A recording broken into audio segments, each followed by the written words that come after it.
கர்த்தர் நம்மோடு கூட பேசுவாராக. இப்பொழுது என்னோட வீடியோ க்ளோஸ் பண்ணிட்டு நான் நேராக அந்த ஸ்லைடுக்கு வருகிறேன். என்னோடு கூட நீங்கள் ஜெபத்தோடு கூட பங்கு பெறுங்கள். நல்ல பிதாவே, இந்த நாளுக்காக நாங்கள் உங்களுக்கு நன்றி செலுத்துகிறோம். இப்பொழுது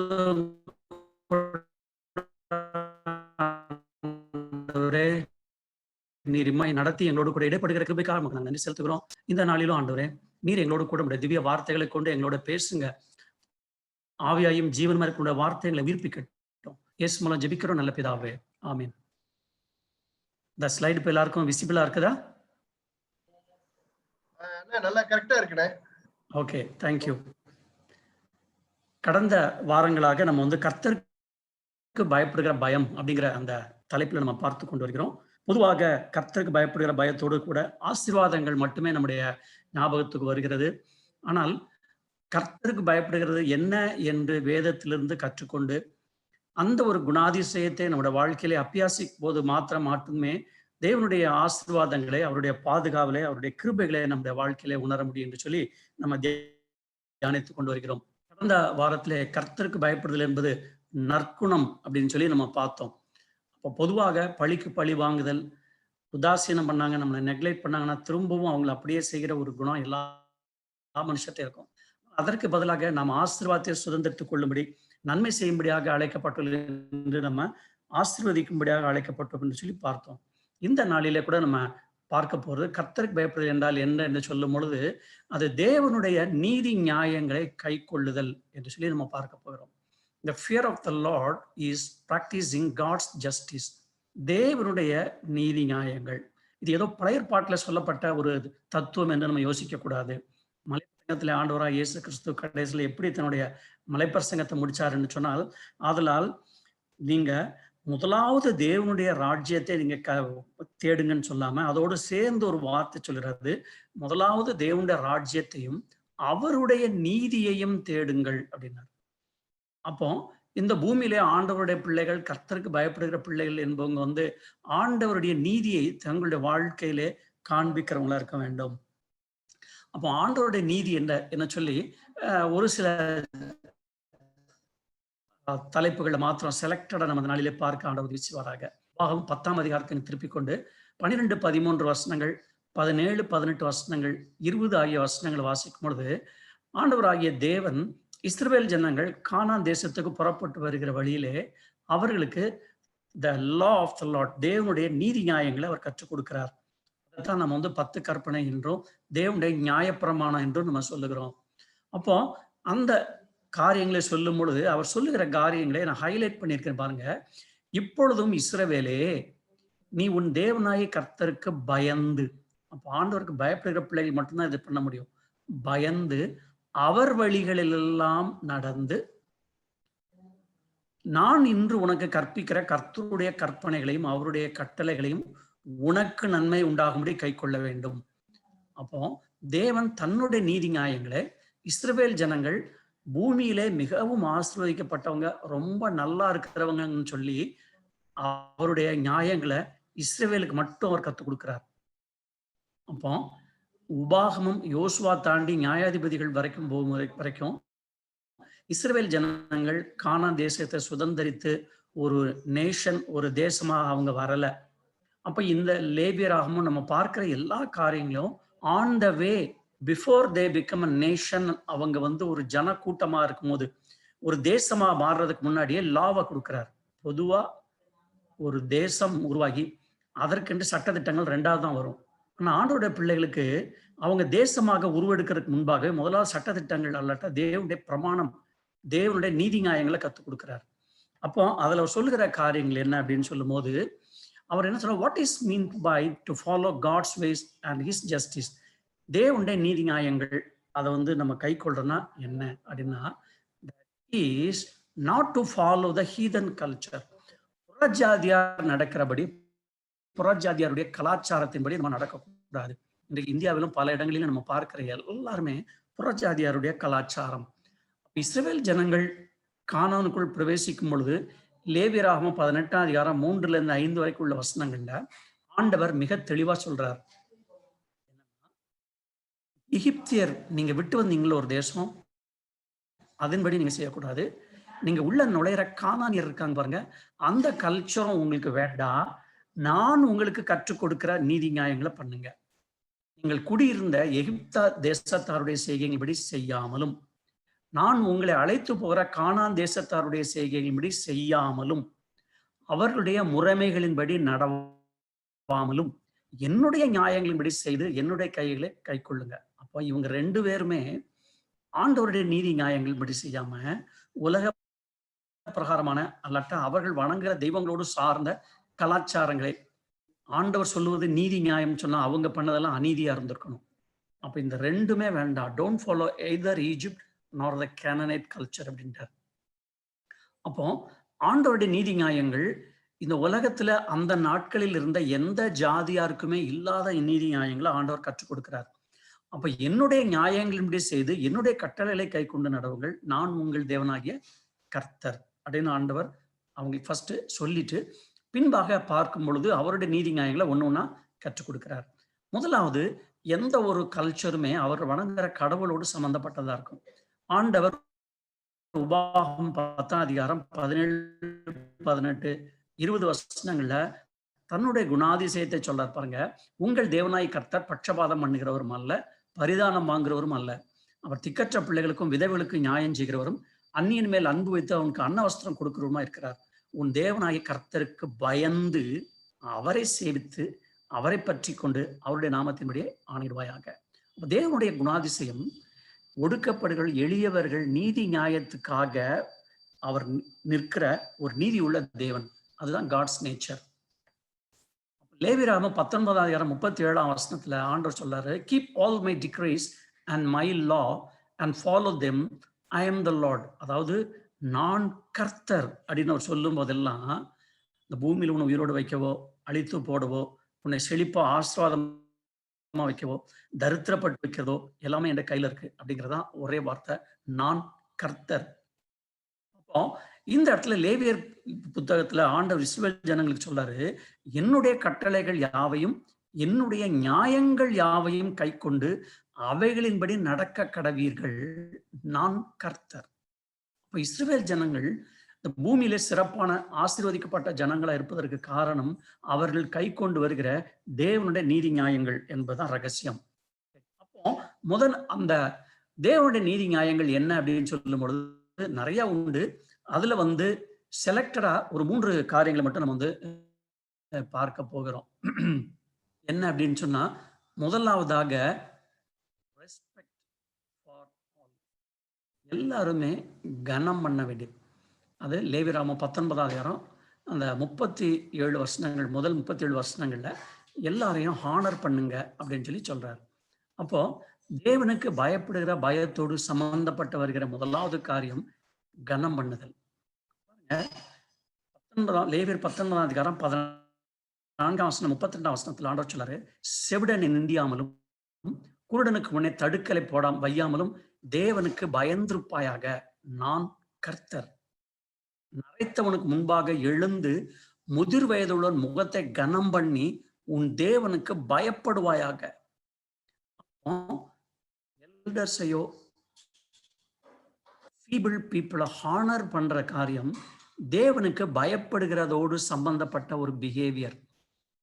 இதை ஏன் ஆண்டவர் இப்படி சொல்றார் அப்படின்னு சொல்லும் பொழுது, குருடனா பிறந்ததோ, வயது போக போக காது கேட்கிற அந்த தன்மை குறைஞ்சு போறதோ அவங்களுடைய டிஃபெக்ட் கிடையாது. It is nature. நான் 12th கிளாஸ் எடுக்கும்போது ஒரு திக்குவாய் பையன் இருந்தான். அவனை எல்லாரும் கிண்டல் பண்ணுவாங்க. ஒரு நாள் அவங்க அப்படி கிண்டல் பண்ணும்போது அதை அவங்க ஸ்டாப் பண்ணி ஹோல் கிளாஸ் சொன்னேன், don't mark at him, that is not his mistake. அவன் பிறந்ததுனால உள்ள டிஃபெக்ட். அன்னைக்கு எல்லாரும் புரிஞ்சுக்கிட்டாங்க. அப்போ குருடனுக்கு முன்பாக தடுக்கலை போடுறது, அவன் கீழே விழுந்து போகும் பொழுது அதை பார்த்து ரசிக்கிறது ஒருவேளை மற்ற கலாச்சார மக்கள். ஆண்டா சொல்லாரு, தேவனுக்கு பயப்படு, செவிடனை நீ நிந்திக்காத, அவன்கிட்ட திரும்ப திரும்ப கேட்கும் பொழுது நீ பொறுமையா பதில் சொல்லு, நரைத்தவனுக்கு முன்பாக எழுந்திருந்து நீ கனம் பண்ணு, ஸ்டாண்ட் பிஃபோர் ஹிம், நான் கர்த்தர். அப்போ ரெஸ்பெக்ட் ஆண்டவர் அவருக்கு பயப்படுகிற ஒரு கலாச்சாரத்துல சொல்லி கொடுக்கிறார்.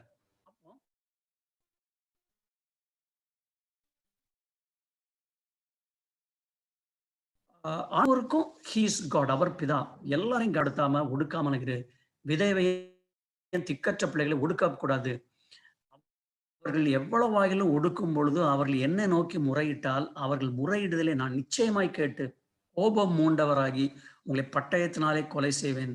உங்கள் மனைவிகள் விதவைகளும் உங்கள் பிள்ளைகள் திக்கற்றோர்களும் ஆவார்கள். ஆண்டவர் அவருடைய ஜஸ்டிஸ் என்னன்னு சொன்னா, ரெஸ்பெக்ட் எவ்ரி ஒன். உனக்கு அப்பா இல்லை, இவங்களை இவங்களை இவங்களை வந்து உபத்திரவப்படுத்தினா அவங்களுக்கு கஷ்டம் உண்டாங்கன்னா கேட்க ஆள் இல்லை அப்படிங்கிற ஆட்டிடியூடுக்கு விரோதமாக ஆண்டவர் சொல்லுகிற காரியங்களை பாருங்க. அப்போ எல்லாருக்கும் ஈக்குவல் ஜஸ்டிஸ் ஆண்டவர் கொடுக்குறாரு. இன்றைக்கு வந்து பிள்ளைகள் நம்ம வீட்டில் வளர்ற காரியங்களை கொஞ்சம் யோசித்து பார்த்தீங்கன்னா, பொதுவாக நான் பார்க்கிற காரியங்கள், கொஞ்சம் வயசானவங்களை வந்தால் பஸ்ஸில் நிற்கும் பொழுது இடம் கொடுக்கறது, ஒரு பப்ளிக் பிளேஸ் அவங்கள பார்த்தா பக்கத்தில் நின்றுக்கிட்டு பெருசு அப்படிங்கிறது,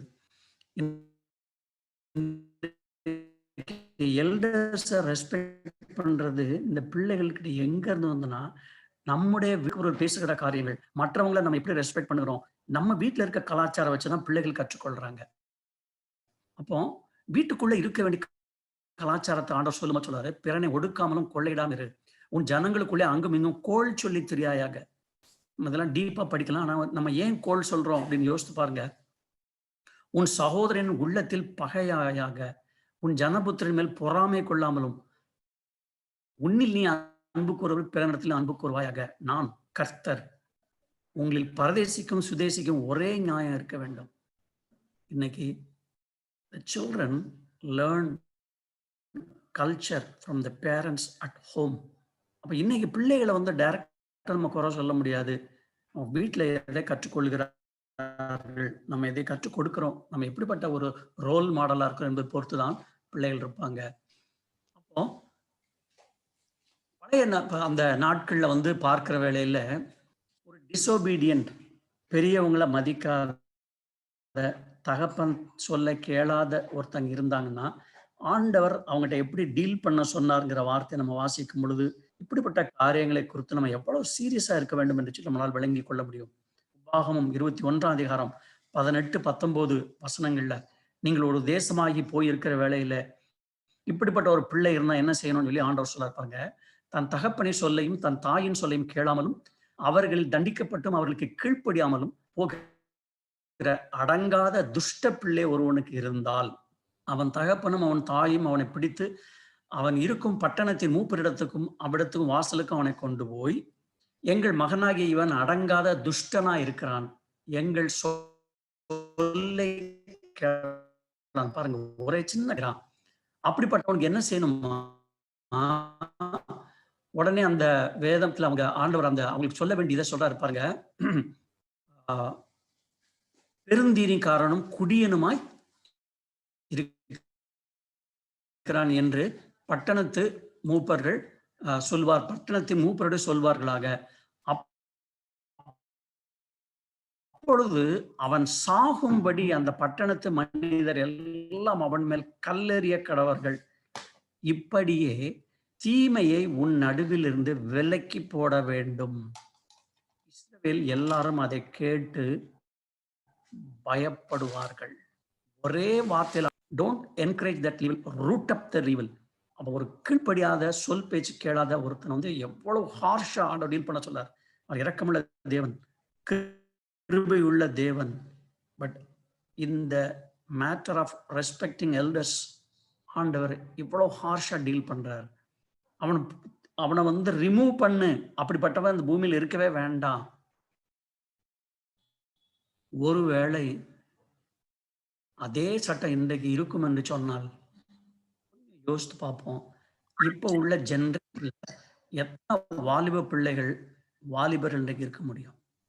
ஆண்டவர் சொன்ன காரியம். அப்போ இப்படிப்பட்ட ஒரு கொடூரமான ஒரு ஸ்டேஜ்க்கு வர்றதுக்கு முன்பாகவே அதை சரி செய்ய முடியும். எப்படின்னு சொன்னா, ஆண்டவர் நீதிமொழிகள்ல அவருடைய பிள்ளைகள் சொல்லியிருக்காரு, அவங்க யங்கா இருக்கும் போதே அவங்களை டியூன் பண்ணி மோல்டு பண்ணணுமா. அப்பா எப்படின்னு சொன்னா, பிரம்ப வச்சு. பிள்ளையை தண்டியாமல் விடாதே, அவனை பிரம்பினால் அடித்தால் அவன் சாகான், பிரம்பினால் அவனை அடிக்கிறதுனால் பாதாளத்துக்கு அவன் ஆத்துமாவை தப்புவிப்பாயே. அது எண்ட் ஆஃப் த ஸ்டேஜ். ஒரு முரடனா, யாராலையும் அடக்க முடியாதவனாக, பெருந்தீனிக்காரனா, கண்ட்ரோல் பண்ண முடியாதவனுக்கு முன்பாகவே சின்ன பிள்ளையா இருக்கும் போதே பெரம்ப யூஸ் பண்ணி teach him discipline and respect. அப்ப பெரம்ப யூஸ் பண்ணும்போது அவனுடைய ஆத்துமாவை பாதாளத்துக்கு தப்புவிப்பாய். அப்ப நீதிமொழி 13:24 அவர் சொல்றாரு, பெரம்பை கையாடாதவன் தன் மகனை பகைக்கிறான், அவன் மேல் அன்பா இருக்கிறவன் ஏற்கனவே அவனை தண்டிக்கிறான். அதனால தேவனுடைய நீதி நியாயங்கள்ல திக்கற்றவர்கள், ஏழை, செவிடன், குருடன், வயதானவங்க எல்லாருக்கும் உரிய டியூ ரெஸ்பெக்ட் கொடுங்க. இப்படி செய்து உன் தேவனுக்கு பயந்து இரு, நான் கர்த்தர். இரண்டாவதாக ஆண்டவர் சொல்லி கொடுக்கிற ஒரு நீதி என்ன அப்படின்னு சொல்லும்போது, ஜஸ்டிஸ் ரெண்டுனா ரெஸ்ட் ஃபார் ஆல். முதலாவதாக ரெஸ்பெக்ட் ஃபார் ஆல் அப்படின்னு சொன்னேன். ரெண்டாவது ரெஸ்ட் ஃபார் ஆல், எல்லாருக்கும் வேண்டிய ஓய்வு. இதை லேவியராகமம் 18ஆம் அதிகாரம் 19ஆம் வசனங்களே தெளிவாக நம்ம சொல்லப்பட்டிருக்கிறது. தெரிந்தெடுத்த சில வசனங்களை மட்டும் நேற்று நம்ம பார்க்கலாம். இந்த ஈகோ தியாலஜி ஆண்டவர் இங்க சொல்றாரு, rest for the earth, water, animal kingdom. இதெல்லாம் ஒரு கரெக்டான பேலன்ஸ்ல இருக்கும்போது மட்டும்தான் ஹியூமன் பீயிங்ஸ் நன்றா இருக்க முடியும். பாருங்க, இந்த ரெஸ்ட் ஃபார் ஆல் லேவியராகமம் 19ஆம் அதிகாரம் 30ஆம் வசனத்துல ஆண்டவர் சில காரியங்களை சொல்லி கொடுக்கிறார். பாருங்க, நீ இஸ்ரவேல் புத்திரருடைய சொல்ல வேண்டியது என்னவென்றால், நான் உங்களுக்கு கொடுக்கும் தேசத்திலே நீங்கள் போய் சேர்ந்திருக்கும் போது தேசம் கர்த்தருக்கென்று ஓய்வு கொண்டாட வேண்டும். ஆண்டவர் சொல்றாரு, தேசம் கர்த்தருக்கு என்ன பண்ணணுமா? ஓய்வு கொண்டாடணுமா. லேவியராகமம் 25:2 ஆண்டவர் சொல்றாரு. அது எப்படி தேசம் ஓய்வு கொண்டாடும்? அழகாக சொல்லி கொடுக்கிறார். பாருங்க, இது தேசத்துக்கு அவர் சொல்றாரு. மனுஷரை பார்த்து அவர் சொல்றாரு, என் ஓய்வு நாட்களை ஆசரித்து என் பரிசுத்த ஸ்தலத்தை குறித்து பயபக்தியா இருப்பீர்களாக. இது என்னங்கிறத பின்னாடி நம்ம டீட்டெயிலா பார்க்கலாம். அப்போ இஸ்ரவேல் ஜனங்கள் ஆண்டவருக்கு பயந்து அவருக்கு காணிக்கையை கொண்டு இந்த தேசத்துல அந்த எர்த், பூமிக்கு கொடுக்க வேண்டிய ரெஸ்ட்டை அதெல்லாம் நீங்க கொடுக்க பழகணும் அப்படிங்கிறத ஆண்டவர் சொல்றாரு. அதுக்கு ஆண்டவரே அழகா விளக்கம் கொடுக்கிறாரு. யாத்ராகமம் 23:10-11 வசனங்கள் என்னோட கூட திருப்பிக் கொள்ளுங்கள். 6 வருஷம் நீ உன் நிலத்திலே பயிரிட்டு அதன் பலனை சேர்த்துக்கோ. 7ஆம் வருஷத்திலே உன் ஜனத்தில் உள்ள எளியவர்கள் புசிக்கவும் மீதியானதை வெளியின் ஜந்துக்கள் தின்னவும் அந்த நிலம் சும்மா கிடக்க விட்டு விடுவாயாக. அதை உழக்கூடாது, பயிரிடக்கூடாது, கிளைகளை நறுக்கக்கூடாது, சுத்தம் பண்ணக்கூடாது, அதை அப்படியே விட்டு. இன்னைக்கு சயின்டிஸ்டை கேட்டு பாருங்க, அந்த நிலத்துக்குள்ள இருக்கிற அந்த மண்புழு அதெல்லாம் அதை திரும்ப ரீப்ளனிஷ் பண்ணுமா. ஆண்டவருடைய சீக்ரெட் அது. உன் திராட்சை தோட்டத்தையும் உன் ஒலிவ தோப்பையும் அப்படியே விட்டு 1 இயர் அப்படியே கிடக்கட்டும். இது இஸ்ரவேல் ஜனங்களுக்கு ஆண்டவர் சொல்லி கொடுத்த ரீப்ளனிஷிங் டெக்னிக், த லா ஆஃப் சாபத். இதனால என்ன நடக்கும்? சரி, இன்றைக்கு இந்த லா ஆஃப் சாபத், ரெஸ்ட்டை குறித்து ஆண்டவர் பேசும்பொழுது அவர் சொல்லுகிற சில காரியங்களை பாருங்க. இன்னைக்கு ஆண்டவருடைய இந்த ஓய்வு நாள் குறித்த சத்தியத்தை தெரிந்தவங்க ஒருவேளை சண்டையோ ஒருவேளை 7 நாளுக்கு ஒருக்கப்போ தாங்க ரெஸ்ட் எடுத்துக்கிடுவாங்க. ஆனா அந்த நாள்ல அவங்களுக்கு கீழே இருக்கிற எல்லா வேலைக்காரங்க எல்லாரையும் போட்டு ஃபுல்லா புழிஞ்சு எடுத்துருவாங்க. இது வேதத்தின்படியான சத்தியம் கிடையாது. ஆண்டவர் யாத்ராம் 23:10-12 வசனங்கள் அவர் என்ன சொல்றாரு? 6 நாள் உன் வேலையை செய்து 7ஆம் நாளிலே உன் மாடும் உன் கழுதையும் இளைப்பாறட்டும், உன் அடிமை பெண்ணின் பிள்ளையும் அந்நியனும் இளைப்பாறவும் ஓய்ந்திருப்பார்களாக. யாரை நீ வேலை வாங்காத. இன்னைக்கு ஆண்டோட பிள்ளைகள் நல்ல முதலாளிகளா நல்ல இதா இருக்கும் பொழுது அன்னைக்குதான் காரை டிரைவர்கிட்ட கொடுத்து சர்வீஸ் பண்ணிட்டு வா அப்படிம்பாங்க. அன்னைக்குதான் பெண்டிங் வச்சிருக்கிற எல்லா வேலையும் வேலைக்காரங்களை கூப்பிட்டு வாங்குவாங்க. இது ஆண்டவர் சொன்ன லா பிரகாரம் பார்க்கும் பொழுது ரெஸ்ட் ஃபார் ஆல், வேலைக்காரனுக்கும் வேலைக்காரிக்கும் நிலம் எல்லாத்துக்குமே 6 நாள் வேலை பார்த்த பிறகு 7ஆம் நாள் ஓய்ந்திருக்க வேண்டும் அப்படிங்கிறத ஆண்டவர் சொல்லி கொடுக்குறார். இன்னைக்கு சைக்காலஜிக்கலாகவும் இன்னைக்கு ஹெல்த் வைஸ் பார்க்கும் பொழுது ஒரு 1 டே ரெஸ்ட் அப்படிங்கிறது it's a universal law. It will increase your life span. இன்னைக்கு ஆண்டவர் அப்படிப்பட்ட காரியங்களை இஸ்ரவேல் ஜனங்களுக்கு எதுக்கு சொல்றாருன்னா, உன் தேவனாய கர்த்தருக்கு பயந்து நீ அதை என்ன பண்ணு, ஆசரிப்பாயாக அப்படின்னு சொல்லி கொடுக்குறாரு.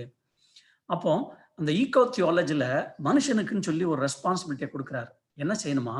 லேவியராகமம் 25:3-5 வரைக்கும் உள்ள வசனங்களை பார்க்கிற வேளையில ஆண்டவர் சொல்கிறாரு, 6 வருஷம் உன் வயலை விதைத்து உன் திராட்சை தோட்டத்தை கிளை கழித்து அதன் பலனை சேர்ப்பாயாக. 7ஆம் வருஷத்திலோ கர்த்தருக்கென்று ஓய்ந்திருக்கும் ஓய்வு தேசத்துக்கு இருக்க வேண்டும். அதில் உன் வயலை விதைக்காமலும் உன் திராட்சை தோட்டத்தை கிளை கழிக்காமலும் தானாய் விளைந்த பயிரை அறுக்காமலும் கிளை கழிக்காதே விட்ட திராட்சை செடியின் பழங்களை நீ சேர்க்காமலும் இருப்பாயாக. தேசத்துக்கு அது ஓய்வு வருஷமாய் இருக்கக்கூடாது. அதை ப்ரூன் பண்ணி சுத்தம் பண்ணவுடனே அதை திரும்ப விளையிறதுக்காக ட்ரை பண்ணும். அப்படிப்பட்ட ஸ்ட்ரெயின் அந்த பிளான்ட்டுக்கோ அந்த தேசத்துக்கோ வேண்டாம். அப்ப எதை சாப்பிடுறது? ஏற்கனவே நீ வைத்திருக்கிறத சாப்பிடு, இல்லை அதுல விளைஞ்சிருக்கிறத அந்நியர்களும் மிருகங்களும் சாப்பிடுற நீயும் கொஞ்சம் எடுத்து சாப்பிடு, அவ்வளவுதான். That is a way you should preserve the earth. இன்னும் கொஞ்சம் யோசித்து பார்க்கலாம். இந்த உரம் போடுறது, பூச்சி மருந்து அடிக்கிறது, இதெல்லாம் ஏன்னு சொன்னா, கம்ப்ளீட்டா டிப்ளீட் ஆன ஒரு எர்த்தில் திரும்ப திரும்ப உரத்தை போட்டு ஸ்ட்ரெயின் பண்ணி ஆர்டிஃபிஷியலா கம்பல் பண்ணி மனுஷன் உண்டாக்குற காரியங்கள். இன்னைக்கு ரிசல்ட் என்ன? அந்த பெஸ்டிசைட்ஸ்னுடைய அவ்வளவு டாக்ஸிக் மனுஷனுக்குள்ள போய் எல்லா வியாதியும் வருது. யார் இதெல்லாம் கேட்டா? ஆண்டவர் சொல்றபடி நேச்சுரலா அதை அப்படியே விட்டு வளர்த்தா, அது கிரேப்ஸோ ஃப்ரூட்ஸோ கிரெயின்ஸோ ஆண்டவர் சொல்லுகிறபடி it will give the healthy food. இன்னைக்கு மனுஷன் அதற்கு கீழ்ப்படியாமல் அந்நிய புறஜாதிகளுடைய இதுகளை கற்றுக்கொண்டு அதனுடைய பலனை அனுபவிக்கிற பார்க்க முடியும். அப்போ ஆண்டவர் ஆலோசனை இஸ்ரவேல் ஜனங்களுக்கு அழகா சொல்கிறாரு, தேசத்தின் ஓய்விலை பயிராகிறது உங்களுக்கு வேலைக்காரனுக்கும் வேலைக்காரிக்கும் உன் கூலிக்காரனுக்கும் உன் இடத்துல இருக்கிற தங்குற அந்நியனுக்கும் உன் நாட்டு மிருகத்திலும் உன் தேசத்தில் இருக்கிற காட்டு மரத்துக்கும் அது விளைந்திருக்கிறதெல்லாம் ஆகாரமா இருக்கட்டும். let them eat.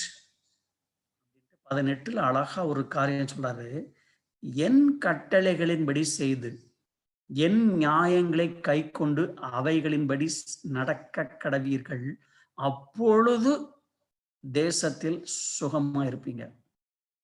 அப்ப அந்த ஈகோ தியாலஜி எதுக்காக ஆண்டவர் சொல்றாரு? நீ ஹெல்த்தியா சுகமா இருக்கணும்னு சொன்னா டோன்ட் ஸ்பாயில் த நேச்சர். அதுக்கு கொடுக்குற ரெஸ்ட்டை நீ கொடுத்தனா அது உன்னை சப்போர்ட் பண்ணும். அப்ப இன்னைக்கு இது தேவனுடைய நியாயம், இது தேவனுடைய நீதி. அப்ப தன்னுடைய நீதியை எப்படி பிராக்டிஸ் பண்ணணுங்கிறத அழகா சொல்லி கொடுத்துட்டு ஒரே வார்த்தை சொன்னாரு, என் கட்டளையின்படி செய்து என் நியாயங்களை கை கொண்டு நடந்தால் தேசத்துல சுகமா இருப்பீங்க. 19ஆம் வசனத்துல அழகா சொல்றாரு, பூமி தன் கனியை தரும். No toxin, without toxin health minerals உள்ள உனக்கு தரும். அதுதான் அதன் அர்த்தம். பூமி தன் கனியை தரும், நீங்கள் திருப்தியாய் சாப்பிட்டு சுகமாய் குடியிருப்பீர்கள்.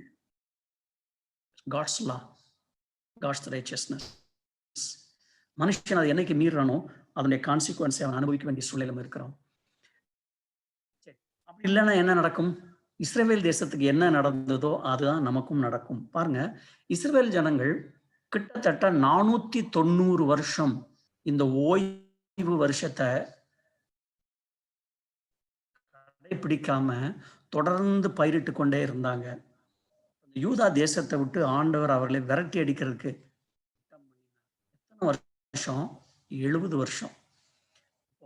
நம்ம படிச்சிருக்கிறோம், இஸ்ரவேல் ஜனங்கள் பாபிலோன்ல 70 வருஷம் சிறை கைதிகளா இருந்தாங்க. தானியேலையும் எரேமியாலையும் திரும்ப திரும்ப நம்ம வாசிப்போம், எசேக்கியேலையும் அதை வாசிப்போம். அந்த 70 வருஷம் என்ன கணக்கு? 490 வருஷம் அவர்கள் பூமிக்கு இந்த சாபத் ஓய்வு வருஷத்தை கொடுக்காததை ஆண்டவர் கால்குலேட் பண்ணி, நீங்க பண்ணலன்னா என்ன, நான் உண்டாக்குன தேசத்தை நான் காப்பாத்துறேன்னு சொல்லி தேசத்தை விட்டு அவங்கள வெளியேற்றினார். God was cleaning the land, doing justice to the land. அந்த எரேமியா அந்த சொன்ன அந்த தீர்க்க தரிசனத்தை 2 நாளாகமத்திலே அந்த ஆக்கியோர்கள் அழகா எழுதியிருக்கிறாங்க. என்னவா?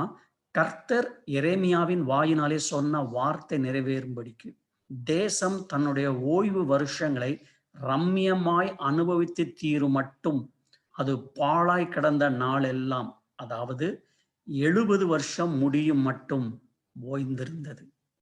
அதை பிடிச்சு நசுக்கி பாழாக்கிட்டு இருந்தவங்க எல்லாம் பாபிலோன்ல போய் கம்பி எண்ணிட்டு இருந்தாங்க.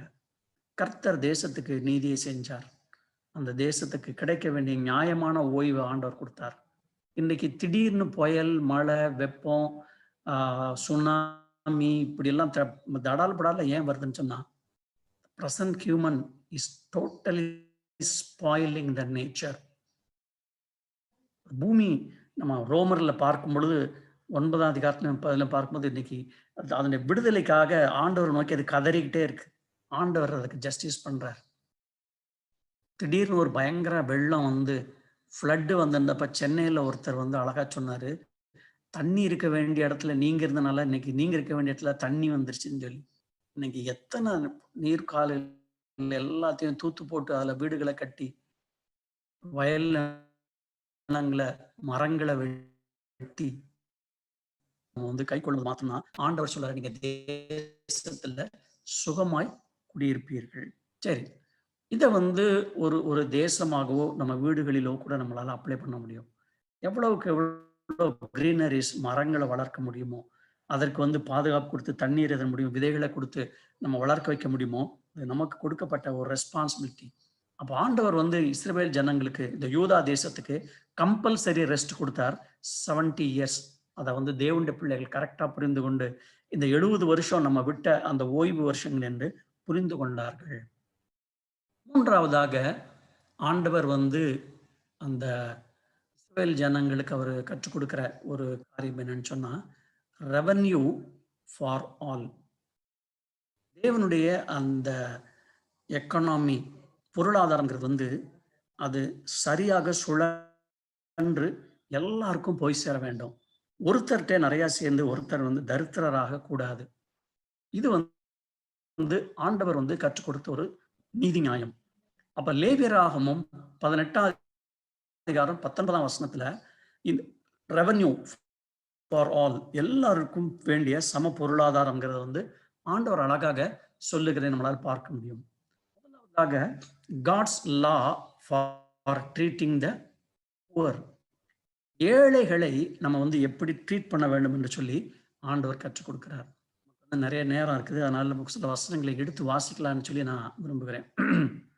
தன்னுடைய குணத்தை குறித்து ஆண்டவர் யாத்ராம் 22ஆம் அதிகாரம் 21 27 வரைக்கும் உள்ள வசனங்களை சிலதை ஹைலைட் பண்ணி காட்டியிருக்கேன் பாருங்க. அந்நியனை சிறைப்படுத்தாமலும் ஒடுக்காமலும் இருப்பீர்களாக, விதவைகளையும் திக்கற்ற பிள்ளைகளையும் ஒடுக்காமல் இருப்பீர்களாக, பணம் கடனாக கொடுத்திருந்தால் அவனிடத்தில் வட்டி வாங்க வேண்டாம். இதெல்லாம் ஆண்டவருடைய நீதி நியாயங்களை இஸ்ரவேலுக்கு ஆண்டவர் கொடுத்துக்கிறார். பிறனுடைய வஸ்திரத்தை ஈடாக வாங்கினால் திரும்ப கொடுத்து விடுவாயாக, நான் இரக்கமுள்ளவராக இருக்கிறேன். அப்போ அந்த டீலிங்ஸ், நம்முடைய டீலிங்ஸ் வந்து எப்படி இருக்கும்ங்கிறதுக்கு வந்து ஆண்டவர் எல்லாம் சொல்லாரு. அப்போ ஆண்டவர் சொல்லாரு, நீ ஏன் இப்படி பண்ணனா, அவன் போத்து கொள்ளுகிற போர்வை அதுதானே, அவன் என்னை நோக்கி முறையிடுவான்னு சொன்னா நான் அவனுக்கு செவி கொடுப்பேன். என்னுடைய டீலிங் ரொம்ப ஹார்டா இருக்கும். நான் வந்து இரக்கமுள்ள தேவன் அப்படிங்கிறத ஆண்டவர் சொல்ல விரும்புகிறார். இந்த காட்ஸ் எக்கனாமி, ஆண்டவருடைய அந்த எக்கனாமி எப்படி ஒரு அழகான ஒரு சுழற்சியாக சுழண்டு வருகிறது என்று சொல்லி நம்ம பார்க்கலாம். இஸ்ரவேல் ஜனங்களுடைய நாட்களில் வந்து லேண்டு அதுதான் வந்து சொத்து, இல்லைன்னா ஆடு மாடுகள் கழுதைகள் இதுதான் அவங்களுக்கு சொத்தா இருந்துச்சு. அந்த லேண்டை வச்சு அவர்கள் பயிர் பண்ணி அதில் வருகிற அந்த கிரெயின்ஸ் தான் அவங்களுடைய தானியம், அவங்களுடைய விளைச்சல், அவங்களுடைய ஆகாரம், அவங்களுக்கு இருக்கிற ரிசோர்ஸ், ரிச்சஸ்ன்னு பார்த்துக்கிறோம். அப்போ ஒருவருக்கு ஒருவர் அவங்க கடன் பட்டு நிலத்தை வித்துட்டு போகும் பொழுது, அப்படிப்பட்ட நாட்கள்ல அவங்களுக்குள்ள உள்ள டீலிங் எப்படி இருக்கணும்னு ஆண்டவர் சொல்ல பாருங்க. 50 வருஷம் வரும் பொழுது அதை வந்து இயர் ஆஃப் ஜூப்ளி அப்படிங்கிறாங்க. 7 வருஷம் ஆனோடனே ஒரு ஓய்வு வருது. 7 ஓய்வு வருஷங்கள் வந்தோடனே 7 × 7 49.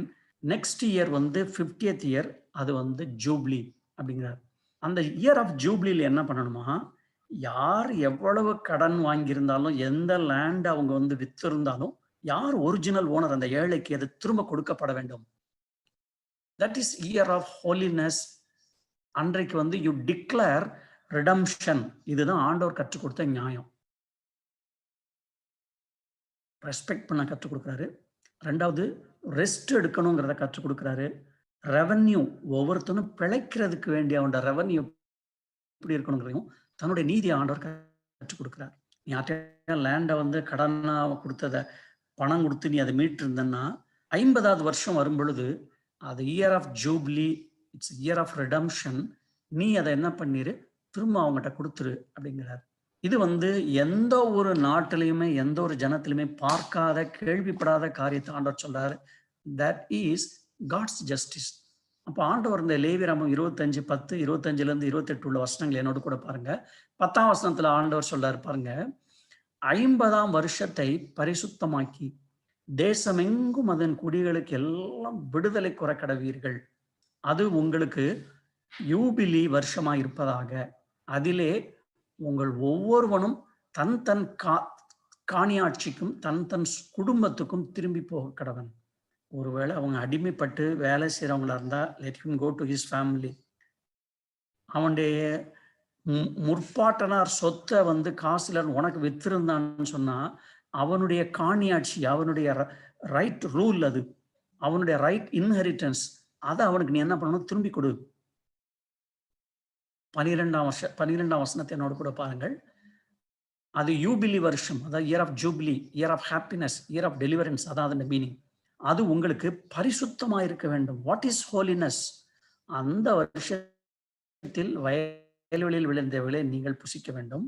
அந்த யூபிலி வருஷத்தில் உங்களில் அவனவன் தன் தன் காணியாட்சிக்கு திரும்பி போகணும். That is year of jubilee, year of happiness, deliverance, holiness.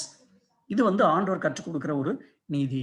இதை எப்படி செய்யணும்னு சொல்லி சொல்றாரு பாருங்க. 25-28 வசனங்களை பார்க்கிற வேளையில, உங்கள் சகோதரன் தரித்திரப்பட்டு தன் காணியாட்சியிலே சிலதை விற்றால் அவன் இனத்தான் ஒருவன் வந்து அது தன் சகோதரன் விற்றதை மீட்க வேண்டும். 25-28 வரைக்கும் உள்ள வசனங்கள் யாராவது ஒருவர் அதை வந்து எனக்காக வாசிக்கலாம். லேவியராகமம் 25ஆம் அதிகாரம் 22-28 வரைக்கும் உள்ள வசனங்கள். உங்கள் சகோதரன் தரித்திரப்பட்டு தன் காணியாட்சியிலே சிலதை விற்றால் அவன் இனத்தான் ஒருவன் வந்து தன் சகோதரன் விற்றதை மீட்க கடவன். அதை மீட்க ஒருவனும் இல்லாமல் தானே அதை மீட்கத்தக்கவனானால் அதை விற்ற பின் சென்ற வருஷங்களின் தொகையை தள்ளி மீந்த தொகையை ஏற்றி கொண்டவனுக்கு கொடுத்து அவன் தன் காணியாட்சிக்கு திரும்பி போக கடவன். அப்படி கொடுப்பதற்கான நிர்வாகம் அவனுக்கு இல்லாவிட்டால் அவன் விற்றது வாங்கினவன் கையிலே யூபிலி வருஷம் மட்டும் இருக்கும். அப்பொழுது அவன் தன் காணியாட்சிக்கு திரும்ப போவான். பாருங்க, இது வந்து ஒரு பெரிய ஒரு economic principle. God is the number one economist. பின்பாக சில வருஷங்கள் சில வசனங்களை பார்க்கும் பொழுது நம்ம அதை ஒத்துக்குவோம். அவர் ஏன் இப்படி வந்து 50ஆவது வருஷமோ 7ஆவது வருஷமோ வரும் பொழுது நீ அதை அப்படியே அவன்கிட்ட திரும்ப கொடுன்னு ஏன் சொல்றாருன்னு சொல்லி பின்பாக ஒரு வசனங்களை பாருங்க. அப்போ அந்த டீலிங்ஸ்ல வந்து உள்ள அந்த எத்திக்ஸ் அவர் சொல்லிக் கொடுக்கும் பொழுது இது நமக்கு விளங்குகிறது. God's ethics in business. லேவியர் 25ஆம் அதிகாரத்துல 14-17 வரைக்கும் உள்ள வசனங்களை பார்க்கும்போது ஆண்டவர் ரொம்ப அழகா சொல்றாரு. 2 பேரும் நீங்க வித்துக்கிறீங்க, நிலத்தை வித்துக்கிறீங்க, அது எப்படி இருக்கணுமா, ஆகையால் பிறனுக்கு எதையாவது விற்றாலும் அவனிடத்தில் எதையாவது கொண்டாலும் ஒருவருக்கொருவர் அநியாயம் செய்யக்கூடாது. ஏன்னா இந்த ஜூப்ளி இயர் இடையில வருது பாருங்க. அதனால நீ வந்து உன் மனசுல ஒரு ஒரு கன்னிங்கா இப்ப வாங்கினா ஜூப்ளியில அவன்கிட்ட பேரும் அப்படின்னு சொல்லி நீ வந்து ஏமாத்தக்கூடாது. அதுதான் வந்து அவர் சொல்ல வர்ற காரியம். யூபிலி வருஷத்துக்கு பின்வரும் வருஷங்களின் தொகைக்கு ஏற்ப பிறனிடத்தில் நீ கொள்ளுவாயாக. பலனுள்ள வருஷங்களின் தொகைக்கு ஏற்ப அவன் உனக்கு விற்பானாக. அப்ப இந்த ஜூயிஷ் பீப்புள் லேண்டை விற்கிறாங்கன்னா இயர் ஆஃப் ஜூப்ளி எப்போ வருது, அதுக்கு முன்னாடி வாங்குறவனோ விற்கிறவனுக்கோ எவ்வளவு கெயின் எவ்வளவு லாஸ், இதை கால்குலேட் பண்ணி நீங்க பண்ணுங்க அப்படின்னு சொல்லி ஆண்டவர் சொல்லார். அதைத்தான் 16ஆம் வருஷத்துல பார்க்கும் பொழுது பலனுள்ள வருஷங்களின் லெக்கத்தை பார்த்து அவன் இருக்கிறபடினால் தொகை குறைந்தால் விலை குறையும் வேண்டும். உங்களில் ஒருவனும் பிறனுக்கு அநியாயம் செய்யக்கூடாது. உன் தேவனுக்கு பயப்பட வேண்டும்.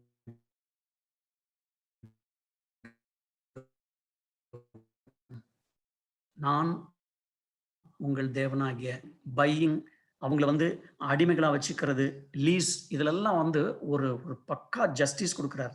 ஒருவேளை நீ வித்தவன் அவனால திரும்பி ஒரு பைசா அவனால கொடுக்க முடியலன்னு சொன்னா, இயர் ஆஃப் ஜூப்ளில ஒரு பைசா வாங்காம அப்படியே கொடுத்துரு அப்படின்னு ஆண்டவர் சொல்றார்.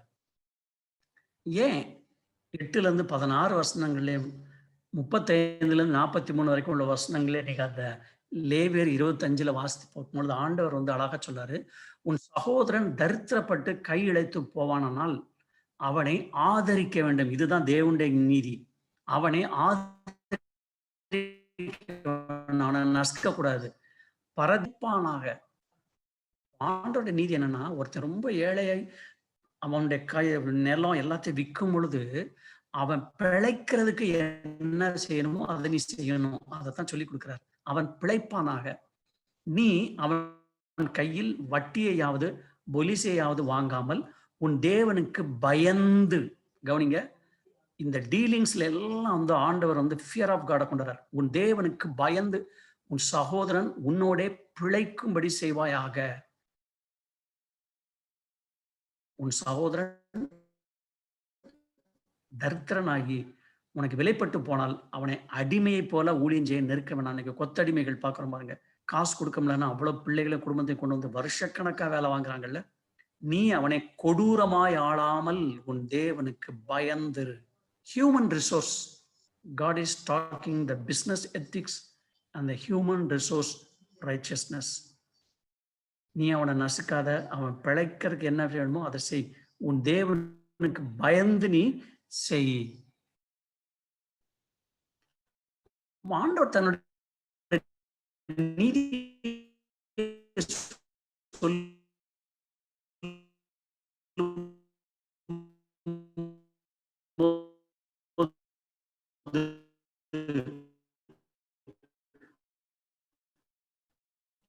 அதுக்கான ரீசன் எளியவன் உனக்கு எப்படி அவனை கொத்தடிமையாக்கி பணக்காரன் இன்னும் பணக்காரன் ஆகிட்டு போக, ஏழைகள் இன்னும் ஏழைகளாகிட்டு போக, ஆண்டவர் ரெவன்யூ 7 வருஷம் கழிச்சு அவன் எப்பேற்பட்ட ஒரு ஏழையா இருந்தாலும் அந்த நிலம் திரும்பவும் கையில போகணும். அதுதான் தேவனுடைய நீதி.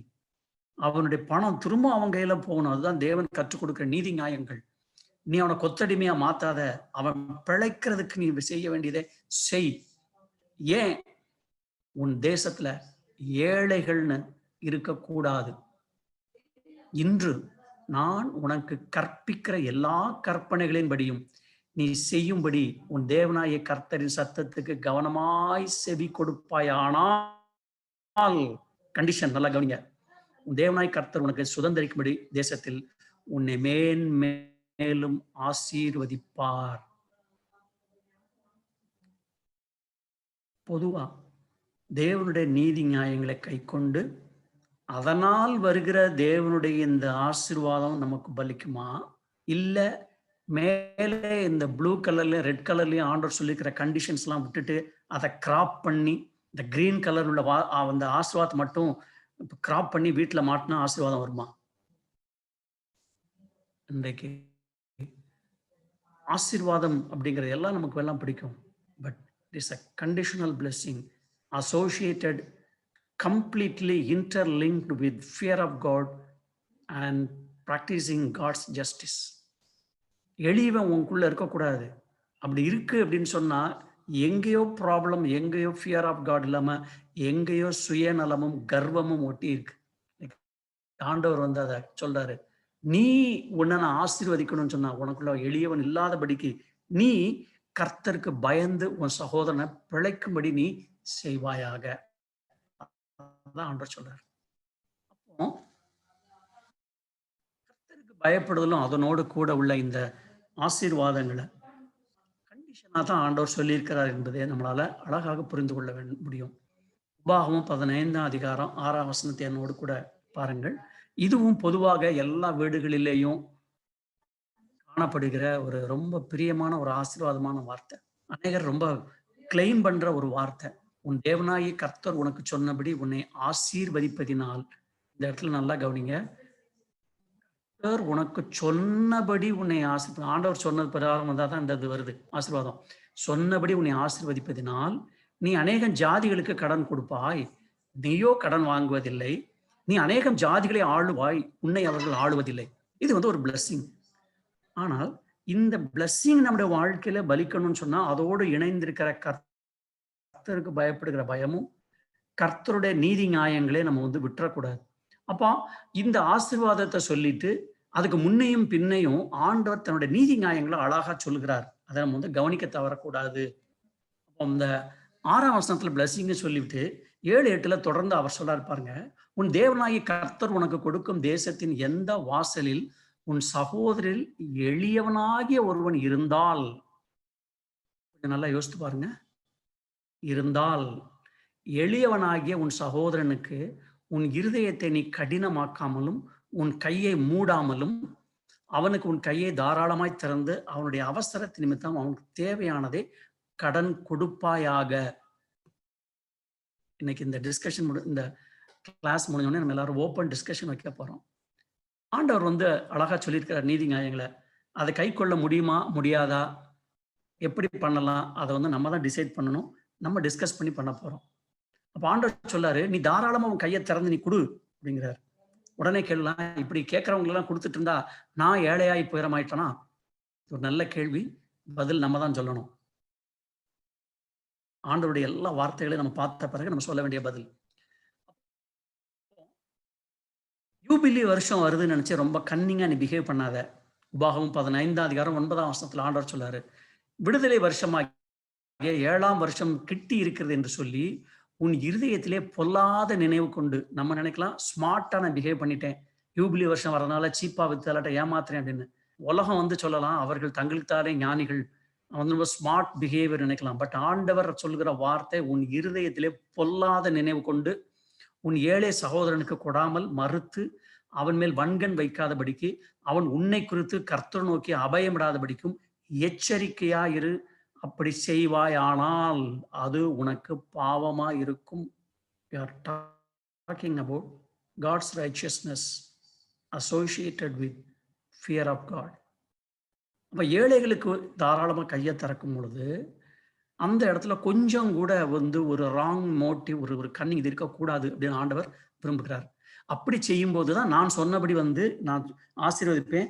நீ எல்லாருக்கும் கடன் கொடுக்கறதுக்கு உன் கையில பணம் இருக்கும், பொருள் இருக்கும்.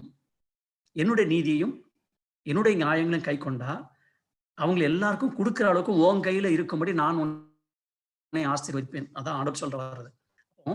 அதை தொடர்ந்து அந்த வசனங்கள் ஆண்டவர் அந்த ஆட்டிடியூடை குறித்து பேசுறாரு. அவனுக்கு தாராளமாய் கொடுப்பாயாக, அவனுக்கு கொடுக்கும் போது உன் இருதயம் விசனப்படாதிருப்பதாக. அது நிமித்தமாக உன் தேவனாய் கர்த்தர் உன்னுடைய எல்லா கிரியைகளிலும் நீ கையிட்டு செய்யும் உன் எல்லா காரியங்களிலும் உன்னை ஆசீர்வதிப்பார். ஏழைக்கு இறங்குறவன் கர்த்தருக்கு கடன் கொடுக்கிறான். அவன் கொடுத்ததை அவர் திரும்ப கொடுப்பார். தேவனுடைய மாறாத நியமங்கள். ஆண்டவர் சொல்றாரு, நீ தாராளமா கொடு. அப்படி நீ கொடுத்தன்னு சொன்னா நீ கைட்டு சரி எல்லாத்தையும் ஆண்டவர் மல்டிப்ளை பண்ணி ஆசீர்வதிப்பார். திரும்பவும் ஆண்டவருடைய நீதி செய்து இந்த ஆசீர்வாதம் நமக்கு பலிக்குமா? இல்ல ரெட் கலர்ல போட்டப்பட்ட இதுகளை மட்டும் கிராப் பண்ணி வீட்டுல மாட்டும் போது நமக்கு பலிக்குமா? யோசிப்போம். பதில் சொல்ல வேண்டாம். ஆண்டவர் திரும்ப சொல்றாரு, உபாகமம் 15ஆம் அதிகாரம் 11-15 வரைக்கும் உள்ள வசனங்கள், தேசத்திலே எளியவர்கள் இல்லாதிருப்பது இல்லை. அதனால நம்ம என்ன பண்ணணுமா? வாசிக்கலாம், யாராவது எனக்கு உதவி செய்யுங்க. உபாகமம் 15ஆம் அதிகாரம் 11-15 உள்ள வசனங்கள். தேசத்திலே எளியவர்கள் இல்லாதிருப்பதில்லை, ஆகையால் உன் தேசத்திலே சிறுமைப்பட்டவனும் எளியவனுமாகிய உன் சகோதரனுக்கு உன் கையை தாராளமாய் திறக்க வேண்டும் என்று நான் உனக்கு கட்டளையிடுகிறேன். உன் சகோதரனாகிய எபிரேய புருஷனாகிலும் எபிரேய ஸ்திரீ ஆகிலும் உனக்கு விலைப்பட்டால் 6 வருஷம் உன்னிடத்தில் சேவிக்க வேண்டும். 7ஆம் வருஷத்தில் அவனை விடுதலை பண்ணி அனுப்பி விடுவாயாக. அவனை விடுதலை பண்ணி அனுப்பி விடும்போது அவனை வெறுமையாய் அனுப்பி விடாமல், உன் தேவனாகிய கர்த்தர் உன்னை ஆசீர்வதித்ததின்படி உன் ஆட்டு மந்தையிலும் உன் களத்திலும் உன் ஆலையிலும் எடுத்து அவனுக்கு தாராளமாய் கொடுத்து அனுப்பி விடுவாயாக. நீ எகிப்து தேசத்தில் அடிமையாய் இருந்ததையும் உன் தேவனாகிய கர்த்தர் உன்னை மீட்டு கொண்டதையும் நினைவு கூற கடவாய். ஆகையால் நான் இன்று இந்த காரியத்தை உனக்கு கட்டளையிடுகிறேன். இந்த இடத்துல முக்கியமா 2 வார்த்தைகளை நான் வந்து ஹைலைட் பண்ணியிருக்கிறேன்.